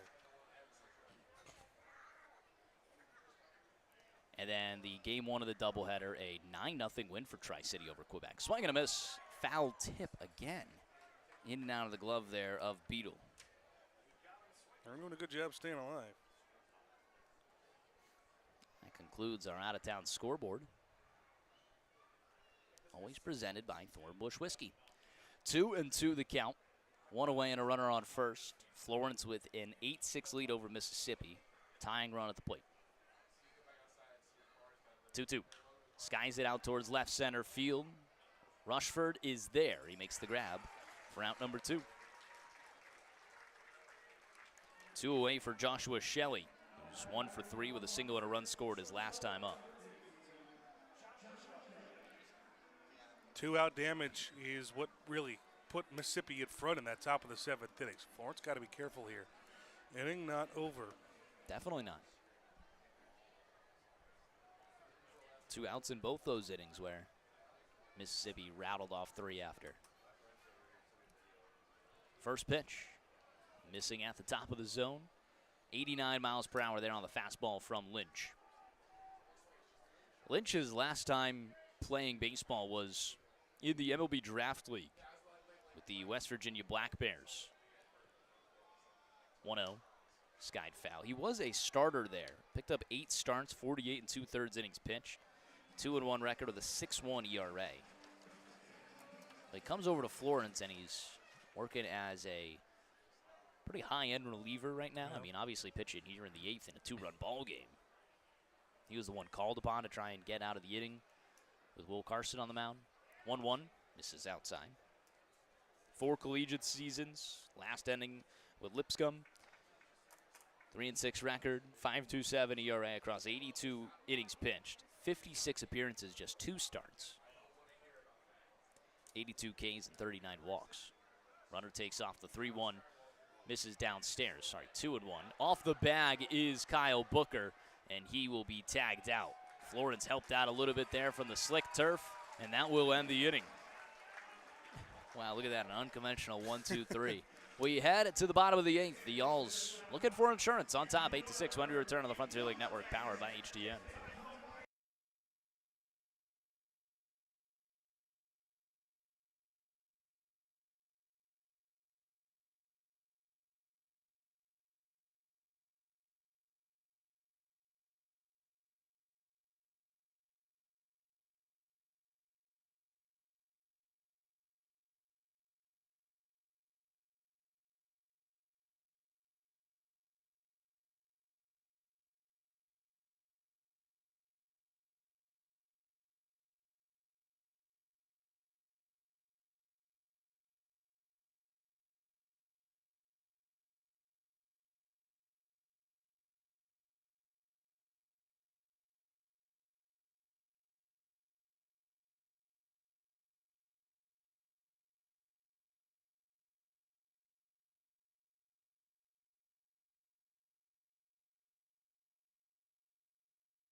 Bottom of the 8th. Florence with an 8-6 lead over the Mississippi Mud Monsters. 13 hits for the Yalls, 8 hits for Mississippi. Tyler Schoenfeld will get his first at-bat of the day. Came on as a pinch runner for Zade Richardson last inning and scored the tying run. First pitch in there for a strike. 85 miles per hour. Schoenfeld, 261 average in the first half. 0-1. Ooh, runs inside and plunks him straight in the back. Express pass over to first, and Florence immediately has some speed on the bases. Schoenfeld's got a knack of getting on base. See what if his batting average isn't all the way up this year. Connor Langrell still the pitcher on the mound for Mississippi. No action in their bullpen as it stands. I think they'll probably save Barraza just in case they can come back in the 9th. Should be the warm-up there for the All-Star Aiden McAvoy. That looks like who it is out in the pen. Jackson Tucker, 2 for 4 today. That one misses upstairs. Couple of singles today for the man out of Staten Island, New York. 6 foot 190, Jackson Tucker. Pickoff attempt, nothing going. Rich Tettemer down the line, tuning in, listening to the phone, right up next to the ear. Wearing that Y'all's cream jersey, your favorite jersey, right? Certainly. Although I don't know, these Star Wars jerseys are really growing on me. There's the wave. Allen misses upstairs. 2-0 the count.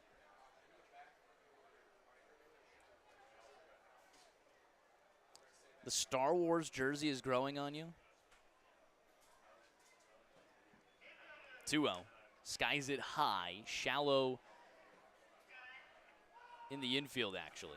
Oh, all right, that was just for antics. Made the catch and then dropped the ball on purpose. Trying to pull a fast one. 1 away now for Garrett Broussard. I mean, take your pick. You'd rather have on base Jackson Tucker or Tyler Schoenfeld. Yeah. Garrett Broussard, the RBI single that tied the game up in the 7th. He's 1 for 4 today. Came home to score as well. Off speed in there for a strike at 84. Without a doubt, the red, white, and Y'all's jerseys, like I said, might be the best jersey I've seen in my time here. Amazing. Those are really these special ones this year have all been nice. Yeah. No one misses upstairs. Harry Potter was unique with the different colors. I think we have a Latin Heritage one coming in. The Margaritaville ones were awesome. Yes. A lot of blue. A lot of blue. Yeah. They're trying to work in that navy a little bit. There's a lot of navy. Trying to work in that navy. Schoenfeld takes off. That one's in there for a strike. Throw it on to second's not in time. Tyler Schoenfeld, his second stolen base of the day. He is chasing down history, the all-time franchise record in stolen bases. Schoenfeld with 2 today will start knocking on the door there. 77, he lies 5 away, the record at 82. He's just almost on automatic when he steals bases, and catchers know it's coming too. Moves himself into scoring position with 1 away. Same spot last time for Broussard. Let's see what he does. 1-2, swing and a miss. Strikeout there for Langrell, his second of the day. 2 away for Dylan Baker, who's been on base all 4 times today. Picked up 2 singles, a hit by pitch, and an error.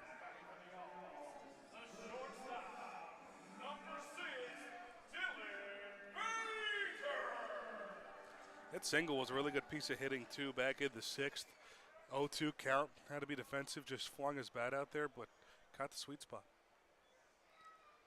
First pitch, he corks one high and deep out towards left field, but Booker is there to make the grab and end the inning. That looked hot off the bat there from Baker.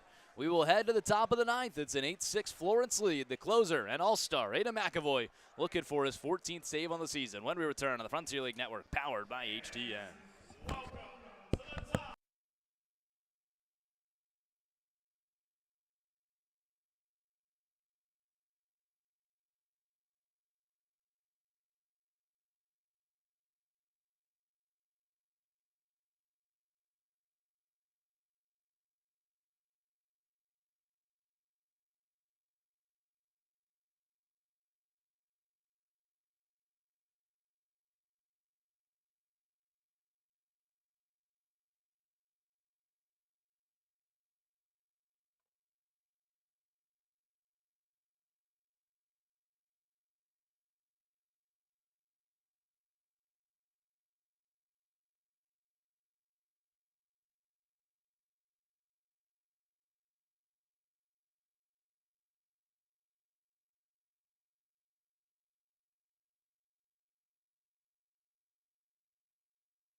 Top of the ninth, a save opportunity, always presented by Hawksworth Blunt Center. Aiden McAvoy in for another save, would be his 14th on the season. Currently not getting counted for one on iScore. I know everyone thinks it's 12. No, it's 13 right now, looking for his 14th, a league high for McAvoy, the starter. The all-star in 2026. Was able to face one batter, get the Midwest out of the conference out of the inning in the ninth. Let's see what he does here. It'll still be Joshua Shelley at the plate. 8-9 top for Mississippi. Shelley was at the plate when Booker was caught stealing to end the bottom or top of the eighth. Florence has got 2 insurance runs. 8-6 lead. First pitch in there for a strike. McAvoy has been nails this season.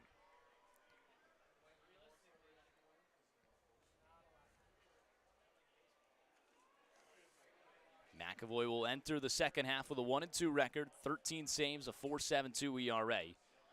Across 26 2/3 innings pitched, 32 Ks. That one missed upstairs, 1-1.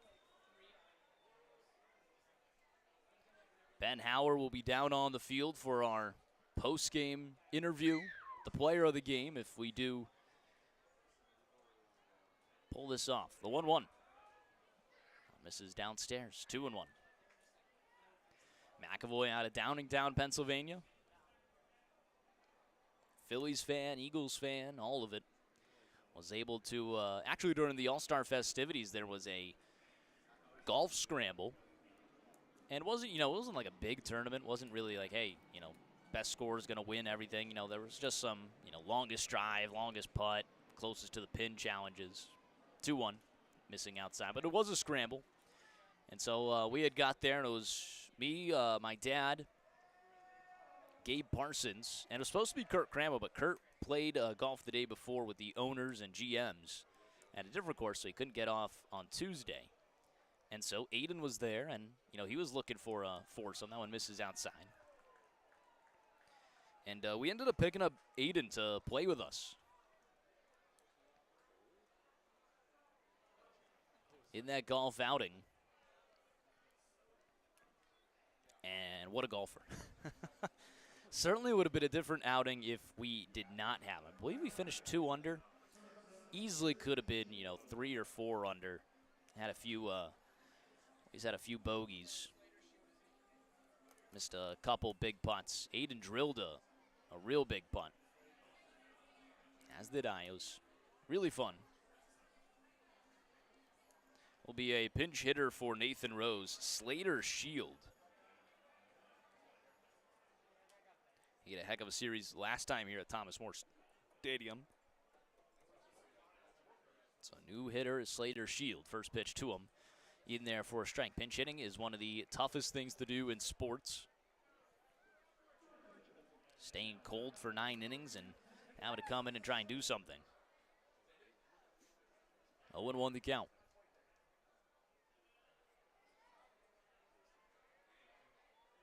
0-1. Swing and a miss inside. 85 on a nice bender there from McAvoy. So either way, we were very grateful to have played with McAvoy there. It was just a lot of fun, too. McAvoy and his girlfriend was there, too. Drove up on 3 carts. Just a lot of good golf. 0-2 the count to Shield. McAvoy trying to put him away for out number 1. Runner on first. From the stretch, the 0-2. Misses inside, 84. Technically the tying run at the plate.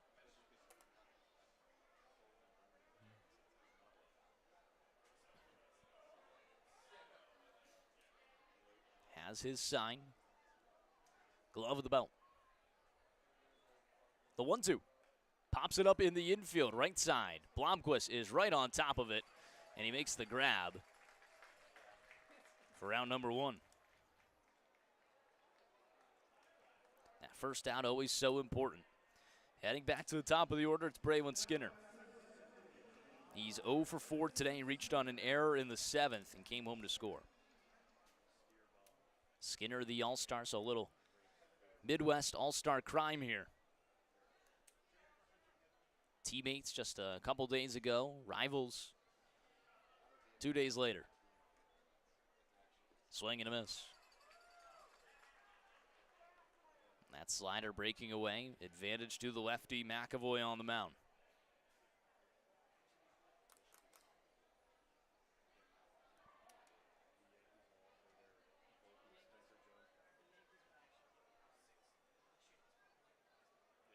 McAvoy's 0-1. Slider bends in there again. Beautifully placed on the outer half at 76.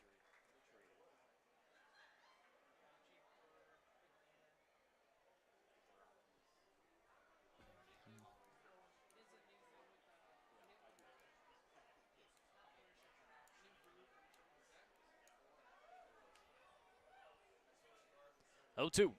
Swing and a miss. Back goes flying once again for Skinner. A big strikeout for McAvoy. Once again, that bender just breaking out of the bat path of Skinner. 2 away with a runner on first. It's A.J. Fritz, who's had a great day. 2 times on base, 2-run single and a run scored.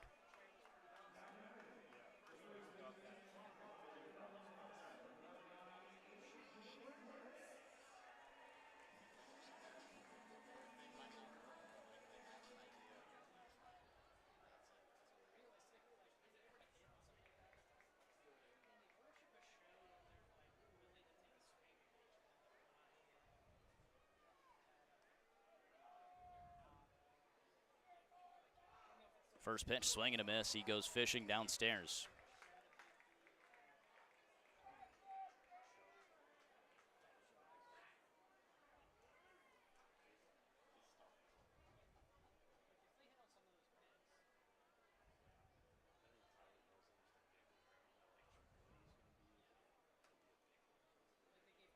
Oh, 1.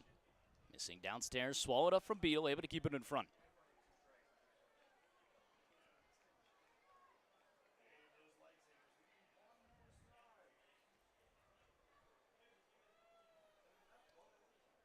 One and 1 the count.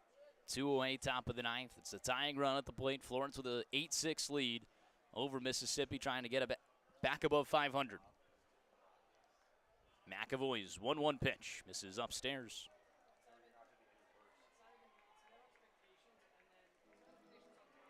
Two and 1. McAvoy was able to put down Austin White in the All-Star game. Picked up a big strikeout, earned a Florence round of applause. It was really cool to see. Just trying to get a similar one here to win the ball game. 2-1 pitch. Swing and a miss. 2-2, 90 miles per hour, top of the zone.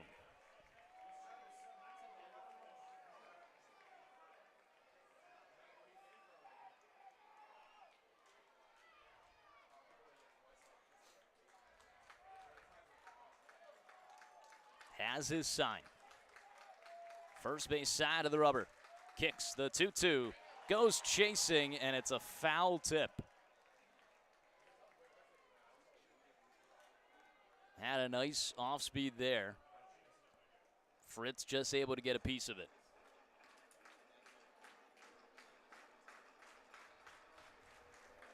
Mississippi down to their final strike.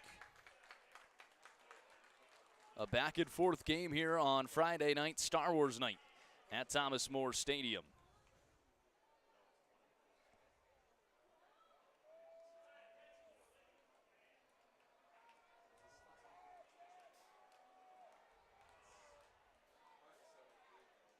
McAvoy kicks 2-2. Misses inside. 83 just barely. Still a big crowd here at Thomas More Stadium. A lot of the Florence faithful hoping to see a win. Top of the 9th, 2 outs, tying run at the plate, and a full count. The payoff. Swing and a miss. He got him. McAvoy's 14th save of the season seals an 8-6 Y'all's win to open up a 3-game series against Mississippi. A great back and forth game between Florence and Mississippi. The win goes to Jake Lynch in relief of Will Carson once the game got tied in the 7th. The loss will go to Dallas Woolfolk, and the save the 14th of the season for McAvoy. 8-6 the final. Florence moves to 29-28 on the season, a game over 500, and keeps pace in a playoff spot. Mississippi down 25-33 with game 2 of the 3-game series tomorrow on Christmas in July night, a 6:36 start. Our player of the game is going to be Brett Blomquist, and why not? Blomquist with a heck of a day at the plate. Picked up 4 RBIs and 2 hits, a 3-run double in the 6th that gave Florence the lead, a single in the 5th, and an RBI walk in the 7th was the cherry on top. We'll send it down to Ben, who has Brett Blomquist for the postgame. Thanks, Brett. Thanks, Rory. Bases clearing double. What'd you like today? And it was just stringing together everything. Coming off the All-Star break, you gotta just find your groove, and was able to do that today. But wouldn't be able to do it if my guys didn't have my back. I had a couple rough ABs with, but that's why it's baseball. You go out there, it's every pitch, and you just compete, and just did my thing. Another Florence game here at Thomas More Stadium where you battle offensively, back and forth it goes, but you had your bullpens back. Was this offense just chomping at the bit to get going after that All-Star break? Oh, absolutely. We've been on a little skid recently, but that break I think is gonna help us out a lot. We know what we're capable of, and we're just gonna try to come out here every day and do it. You mentioned that skid. The first half of the season had its ups and downs. Is the second half of this Florence season going to be different than the first? I mean, we all know what we're capable of. We got great staff. We got a great lineup. It's just got to come out here and every day and compete. That's all it's about.